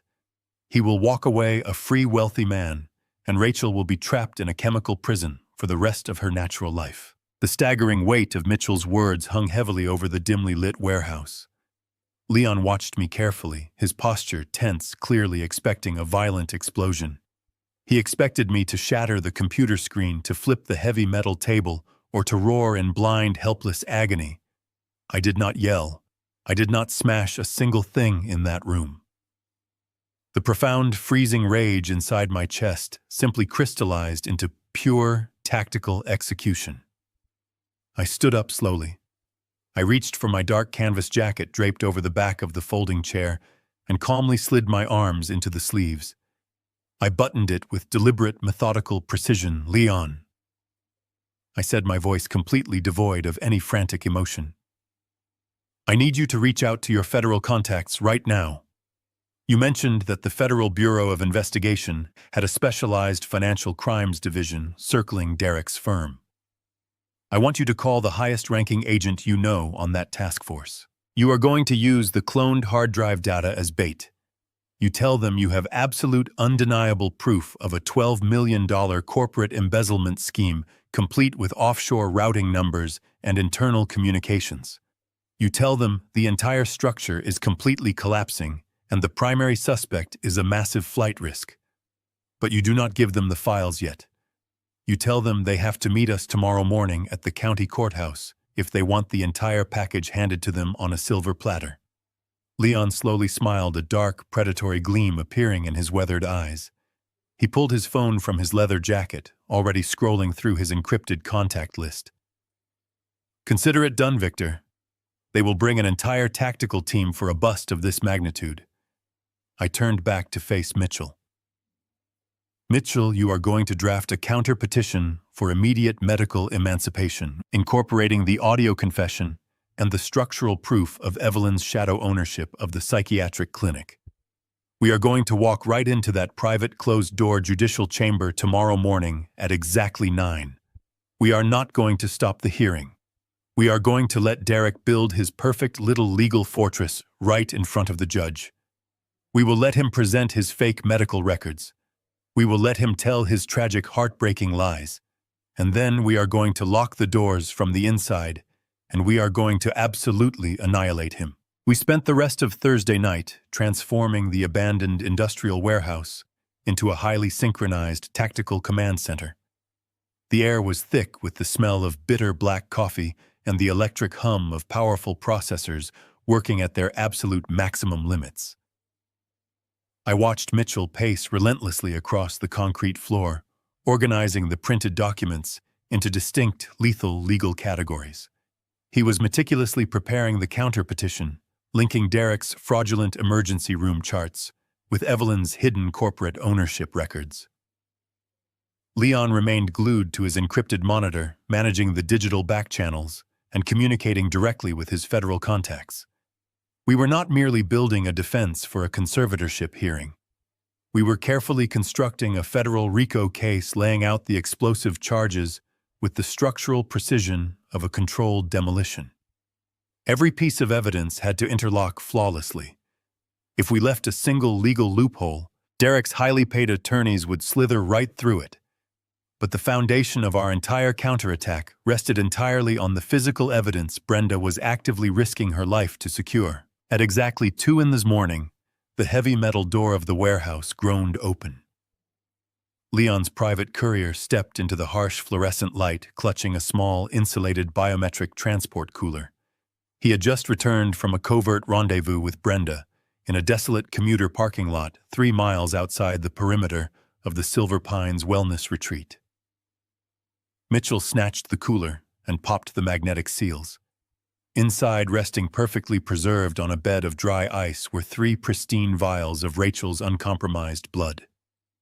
Mitchell immediately transferred the vials to a trusted independent forensic toxicologist he kept on permanent retainer for massive corporate litigation. We paid an exorbitant premium to bypass the standard laboratory queue and demand immediate, definitive chemical analysis. The agonizing wait stretched out over the next 3 hours. I paced the length of the warehouse, my boots echoing against the concrete, picturing my daughter strapped to that sterile hospital bed, her mind drowning in a chemical fog. Finally, Mitchell's encrypted phone vibrated loudly on the folding table. He answered it, listened intently for 60 seconds in absolute silence, and then ended the call with a sharp, satisfied nod. The original hospital toxicology report, filed by Dr. Harrison, was a complete fabricated lie. Mitchell announced, his voice echoing with a dark resonance. Harrison claimed Rachel overdosed on a massive combination of generic Xanax and alcohol. He certified that her respiratory failure was a direct result of that specific narcotic mixture interacting with her existing sulfite allergy. But the independent forensic sweep just isolated the actual chemical compound currently saturating your daughter's bloodstream. It is not Xanax, Victor. It is an extremely potent clinical variant of Rohypnol, flunitrazepam, a potent rapid-acting central nervous system depressant practically impossible to obtain without specialized medical clearance. Evelyn did not just sedate her. She utilized a controlled chemical restraint strictly in severe psychiatric lockdown wards. It is undeniable physical proof of premeditated malicious poisoning. Derek and Evelyn had officially crossed the line from corporate fraud to attempted homicide. The forged emergency room documents were now nothing more than a signed formal confession of their conspiracy. As the magnitude of the toxicology report settled over us, Leon's dedicated satellite uplink chimed with a rapid, repetitive tone. He had established a secure, closed network connection with Supervisory Special Agent Vance of the Federal Bureau of Investigation's Elite Financial Crimes Division. Leon had transmitted a heavily encrypted compressed file containing a curated fraction of the data we extracted from Derek's cloned hard drive. It was just enough raw financial data to prove the existence of the offshore embezzlement scheme without giving away our entire leverage. Leon engaged the speakerphone, leaning back in his metal folding chair. The voice that filled the room was deep, authoritative, and vibrating with an unmistakable, hungry intensity. We have spent the last 8 months trying to crack the corporate shell structure, protecting Thorn Financial Investments. The federal agent stated bluntly, skipping all pleasantries. Derek Thorn has buried his client portfolios beneath a labyrinth of international banking firewalls. We knew he was bleeding capital, but we could not pinpoint the extraction nodes. The routing numbers and internal communications you just provided bypass years of grueling forensic accounting. The metadata is absolutely authentic. My entire task force is currently salivating at the sheer magnitude of this wire fraud. It is a textbook $12 million Ponzi collapse. The agent paused, the sound of furious typing echoing in the background of the call. I need the rest of that drive, Leon. I need the master ledgers and the encryption keys to those Cayman Island accounts. I can secure a federal arrest warrant by sunrise. Leon looked at me, raising an eyebrow in silent question.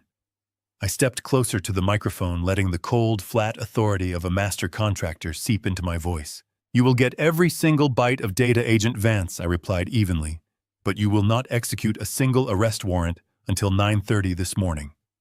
Derek Thorn is attending a private conservatorship hearing in the county courthouse at 9 o'clock to steal my daughter's mature trust fund. You are going to position your tactical team outside the primary judicial chambers. You will wait until I personally dismantle his legal fortress in front of the presiding judge. When the dust settles, the rest of the hard drive is yours. The federal agent let out a low, appreciative whistle. We will be waiting in the corridor, Victor. Do not leave a mess. The federal connection severed, leaving the warehouse in a profound, heavy silence. The trap was fully constructed, the explosives were meticulously wired, and the perimeter was completely secured. There was absolutely nothing else left for us to do but patiently wait for the breaking dawn. I left Leon and Mitchell to finalize the legal briefs and drove back to the dilapidated motel as the first faint gray light of Friday morning began to bleed across the eastern horizon. The freezing wind had finally died down, leaving the city locked in a still biting chill.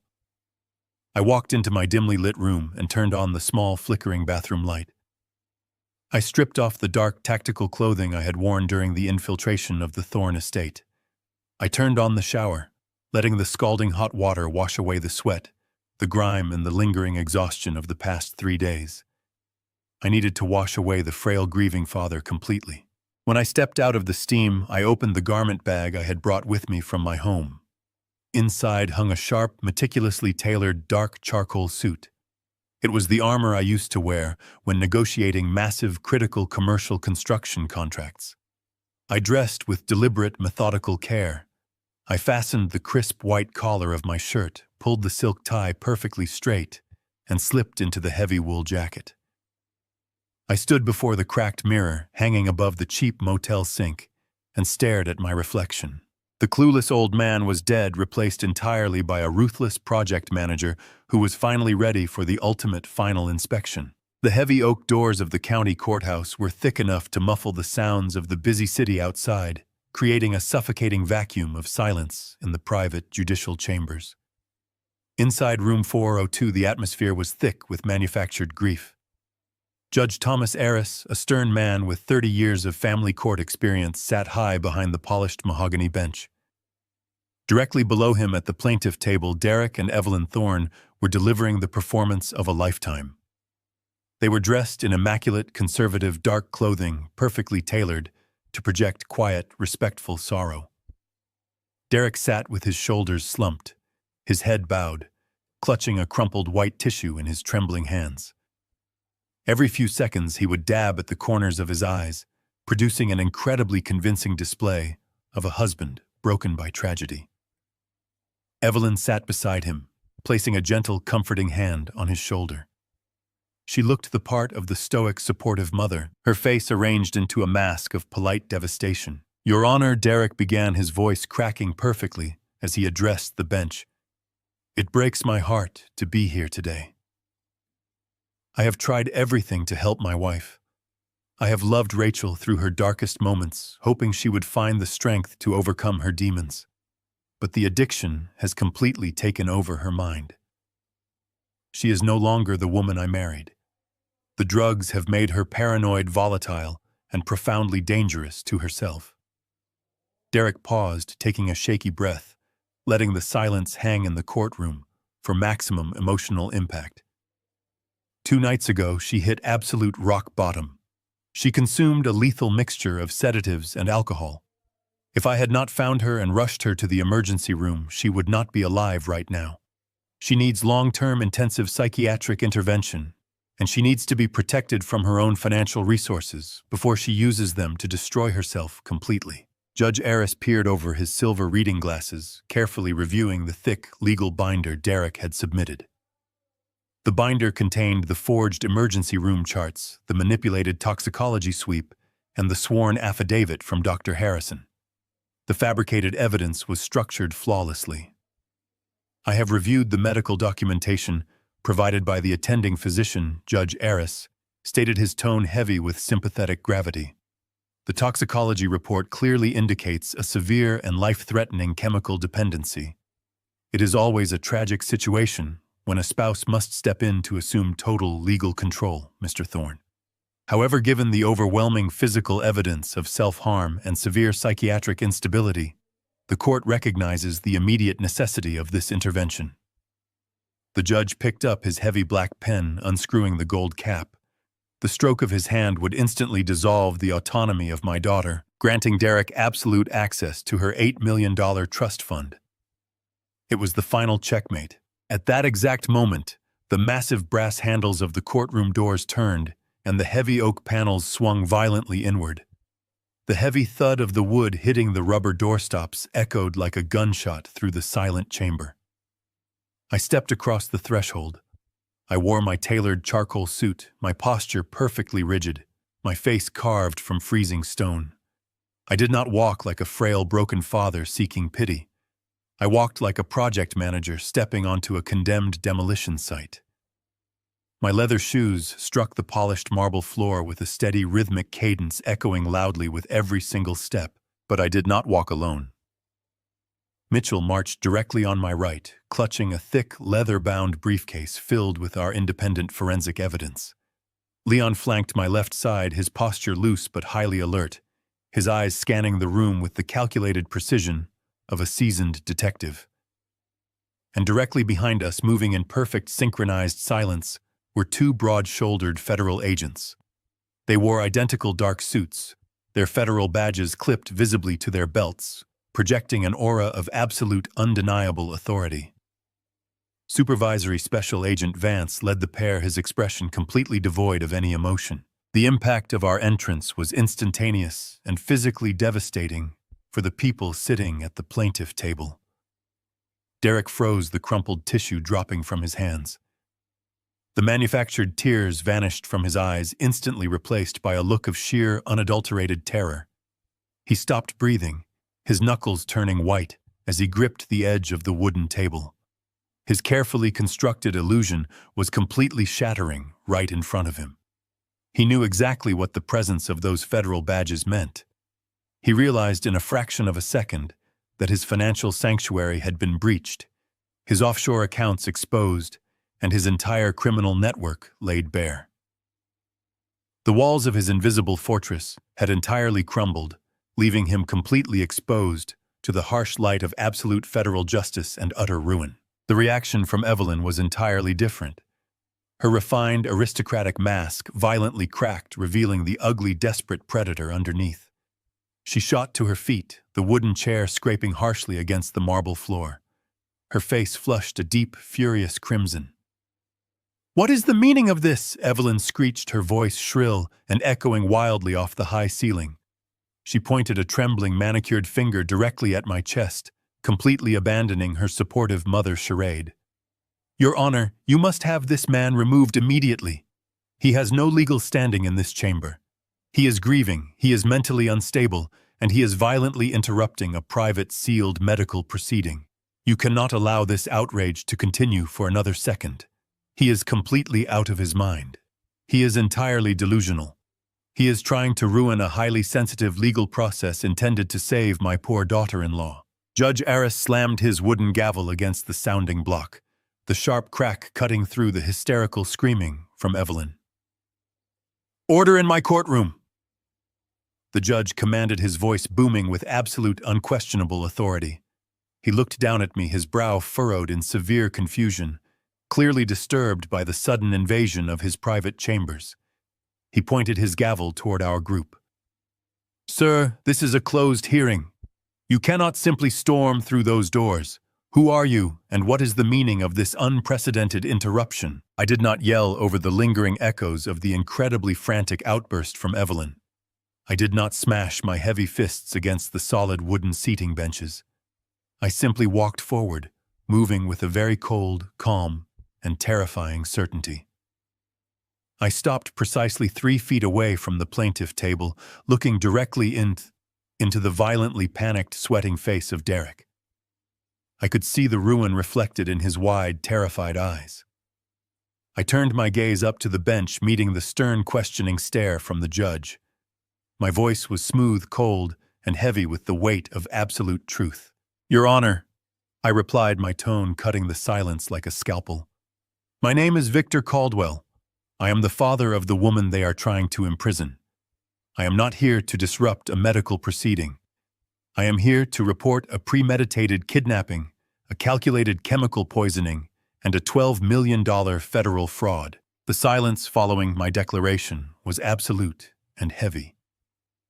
Judge Aris lowered his gavel, his eyes darting between me, the federal agents, and the trembling figures of Derek and Evelyn Thorne. Derek looked as though the floor had completely vanished beneath his expensive shoes. He opened his mouth to speak, but only a dry wheeze escaped his throat. Evelyn stared at me with hatred, her chest heaving, as she struggled to maintain her facade. She gripped the edge of the plaintiff table so hard, her manicured fingernails dug into the wood. "Your Honor," Mitchell said, stepping forward with smooth, calculated, professional grace. He placed his briefcase onto the evidence table and clicked the brass locks open. The sound was sharp and definitive in the quiet chamber.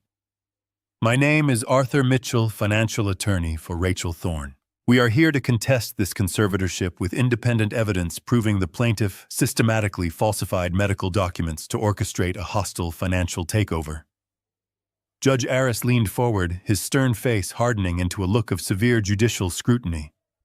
"Those are incredibly serious allegations, Counselor," the judge warned, his voice dropping an octave.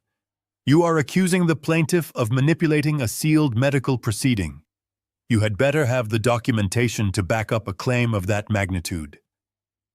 Mitchell did not flinch. He smoothly pulled a pristine sealed manila folder from his briefcase and handed it directly to the bailiff, who immediately passed it up to the bench. "Inside that folder, Your Honor, is an independent forensic toxicology report," Mitchell explained, his voice echoing with authority. "We procured a legally sound blood sample from Rachel Thorne early this morning, drawn by a nurse at the Silver Pines Wellness Retreat. We bypassed the compromised local laboratories and submitted the sample directly to an independent forensic toxicologist. The results completely contradict the emergency room charts submitted by Mr. Thorne." Derek slumped in his chair, his posture collapsing as the walls of his medical trap began to crumble. The original report claims she overdosed on Xanax and alcohol. Mitchell continued pacing before the bench. However, the independent forensic sweep isolated the actual chemical compound currently saturating the patient's bloodstream. It is not Xanax. It is a highly potent clinical variant of flunitrazepam, a heavy central nervous system depressant practically impossible to obtain without specialized psychiatric clearance. Furthermore, We have included Rachel Thorne's comprehensive lifetime medical history.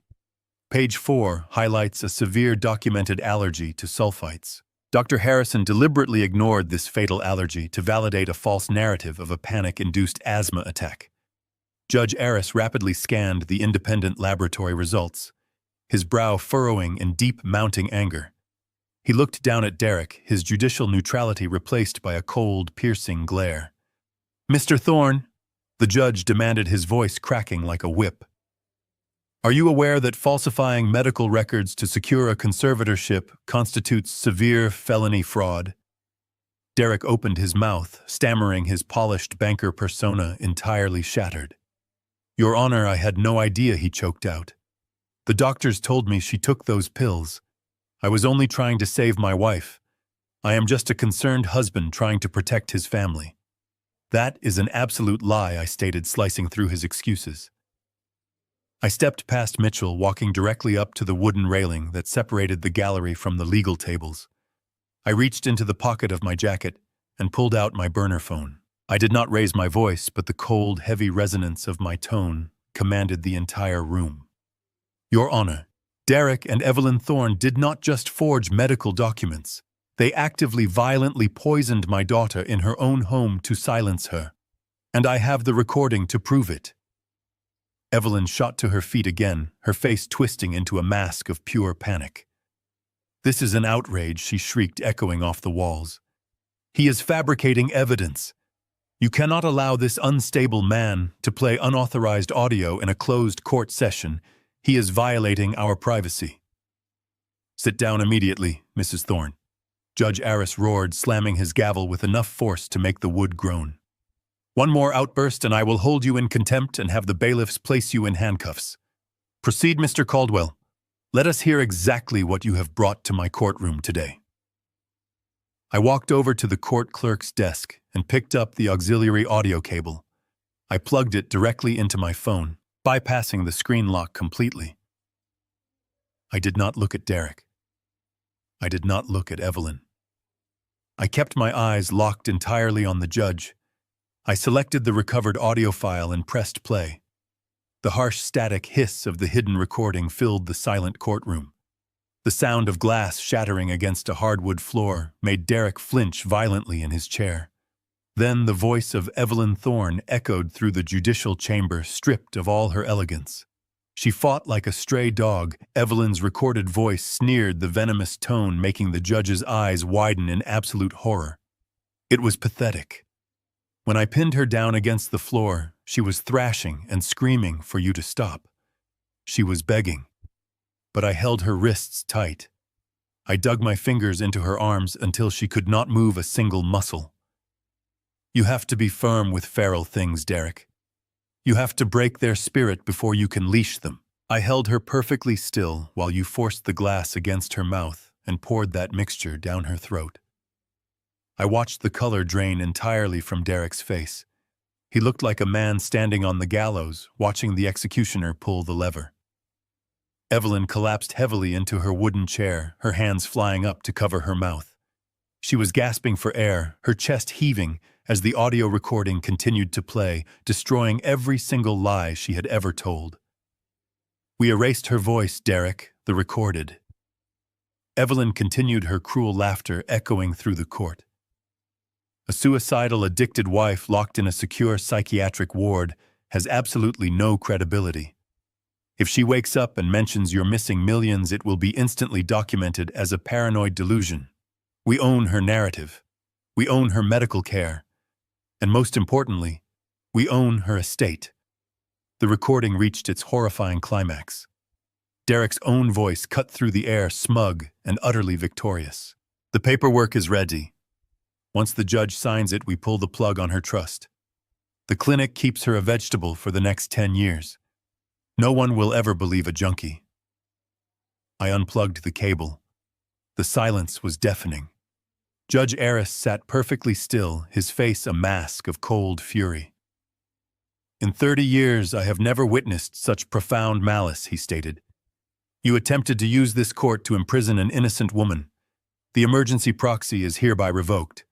This court grants full emergency guardianship to Victor Caldwell. Bring your daughter home. Before Derek could process the loss of the $8 million, supervisory agent Vance stepped forward. Derek Thorne, he stated, flashing his badge. You are under arrest for wire fraud and attempted murder. The heavy polished silver handcuffs clicked around Derek's wrists with a sharp metallic finality that echoed through the stunned judicial chamber. Supervisory Special Agent Vance did not pause, his voice cutting through the dead air with absolute, unyielding federal authority. You have the right to remain silent. Vance recited, his grip firmly locking Derek's arms behind his back. Anything you say can and will be used against you in a court of law. You are being charged with multiple counts of federal wire fraud, massive corporate embezzlement, criminal conspiracy, and the attempted murder of Rachel Thorne. You have the right to an attorney. If you cannot afford an attorney, one will be provided for you. Do you understand these rights as I have read them to you? Derek did not answer immediately. His knees completely buckled, his expensive Italian leather shoes skidding against the smooth marble floor. He would have collapsed entirely if the second federal agent had not grabbed him by the shoulder, hauling him forcefully back to his feet. The arrogant, untouchable financial predator I had watched swagger into this courtroom just 20 minutes earlier was completely gone. In his place stood a pathetic, broken coward, hyperventilating and weeping openly. The sheer weight of the federal charges was finally crushing the breath out of his lungs. He looked frantically around the room, his wide, terrified eyes darting from the stern face of Judge Aris to the stone-cold expressions of the federal agents. Wait, Derek suddenly gasped, his voice a desperate, pathetic whine. Wait, please, you do not understand. You have to listen to me.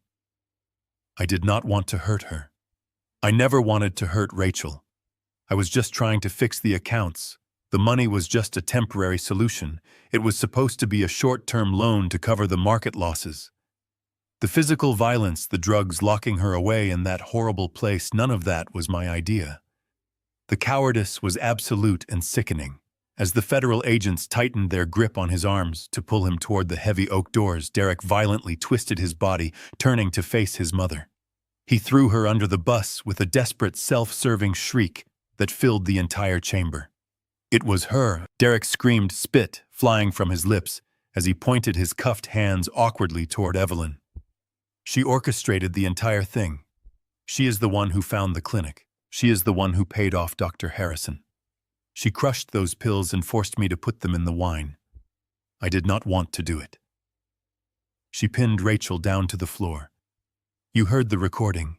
She did it. She made me do it. I am the victim here. She manipulated me. The courtroom erupted into pure, unadulterated chaos. Evelyn Thorne, the polished matriarch of North Shore royalty, the woman who had spent her entire life cultivating an image of flawless, untouchable, aristocratic grace, completely snapped. Her refined facade did not just crack.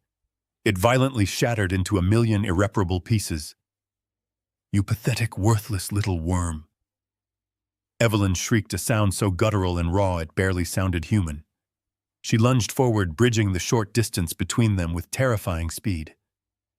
Before the federal agents could react, Evelyn swung her right arm back and struck Derek across the face with a vicious, open-handed slap. The crack of flesh against flesh was as loud as a gunshot. Derek staggered backward, crying out in pain, as a bright red mark instantly blossomed across his pale cheek. You blame me, Evelyn screamed, her chest heaving, her eyes wild with furious madness. I spent my entire life cleaning up your miserable, incompetent messes. I built this family. I protected our legacy while you gambled it away like an absolute fool. I did what had to be done to save us from your stupidity. The physical assault was the final trigger. Judge Aris hammered his gavel repeatedly, shouting for the bailiffs to restore order, but the command was completely unnecessary. The heavy-set bailiff stationed by the door was already moving. He crossed the marble floor in 3 massive strides, wrapped his thick arms around Evelyn's waist, and tackled her hard against the plaintiff table. Evelyn thrashed and kicked, screaming obscenities that stripped away every last ounce of her elite dignity. The bailiff pinned her arms behind her back, drawing his own set of steel handcuffs. Evelyn Thorne, the bailiff, announced, his voice struggling over her frantic, breathless screeching. "You are under arrest for false imprisonment, aggravated assault, and attempted murder. Stop resisting immediately." She did not stop. She fought with the wild, desperate energy of a cornered predator, thrashing against the wood and kicking her expensive heels against the legs of the table. Her perfectly styled hair was ruined, hanging in sweaty, tangled strands across her face. The designer silk dress she had chosen for her triumphant court appearance was rumpled and twisted. The federal agents and the bailiffs hauled both of them up from the floor, their hands securely locked in cold steel. The physical struggle was over, but the verbal war was just beginning. As they were forcibly marched down the central aisle of the courtroom, Derek and Evelyn completely turned on each other. The toxic, parasitic nature of their relationship was fully exposed for everyone to witness. "I gave you everything," Evelyn roared at her son, violently struggling against the bailiff's heavy grip. "You are a failure, Derek, a complete failure. You ruined our family name. You ruined my life. I hope you rot in a federal cell." "You forced me into this," Derek screamed back, sobbing uncontrollably as the agents pushed him toward the exit. "You controlled every single aspect of my life. You made me do this. You are a monster. You ruined me." They were dragged out of the chamber, their hateful, venomous screams echoing down the long marble corridors of the county courthouse. The heavy oak doors swung shut behind them, abruptly cutting off their frantic wailing. The absolute ruin of the Thorne family was complete. They had walked into this building as wealthy, untouchable elites, confident in their ability to manipulate the law and destroy my child. They were leaving in disgrace, their wealth exposed as a massive criminal fraud, their reputations permanently destroyed, and their freedom entirely forfeit. They were facing decades in federal prison, and they would spend every remaining second of their miserable lives blaming each other for their ultimate downfall. I stood perfectly still near the wooden railing, watching the doors slowly settle back into their heavy frames. I did not smile. I did not gloat. I did not speak a single word to them as they were marched past me in absolute disgrace. There was no joy in this victory, no triumphant celebration. The destruction of their lives did not erase the agonizing bruises they had left on my daughter's pale skin, nor did it undo the sheer terror she had endured. The long nightmare was finally over. Now my only priority was ensuring that Rachel was safe and bringing her back home where she truly belonged forever. I turned away from the heavy doors and looked directly at Leon. "Let's go get my daughter," I said. The drive to the Silver Pines Wellness Retreat felt like an eternity, though Leon pushed the tactical vehicle to its absolute limit down the winding highway. Supervisory Special Agent Vance and his federal team followed closely behind us in a convoy of unmarked black SUVs, their sirens silent, but their flashing lights painting the forest canopy in red and blue. The sprawling, isolated facility finally appeared through the tall pine trees, looking less like a medical sanctuary and far more like an impenetrable fortress designed to keep the world out. Leon slammed the brakes, bringing our vehicle to a halt directly in front of the heavy glass entrance doors. We did not wait for the reception staff to grant us access. The federal agents breached the building with overwhelming coordinated precision. The polished, tranquil atmosphere of the psychiatric ward shattered instantly.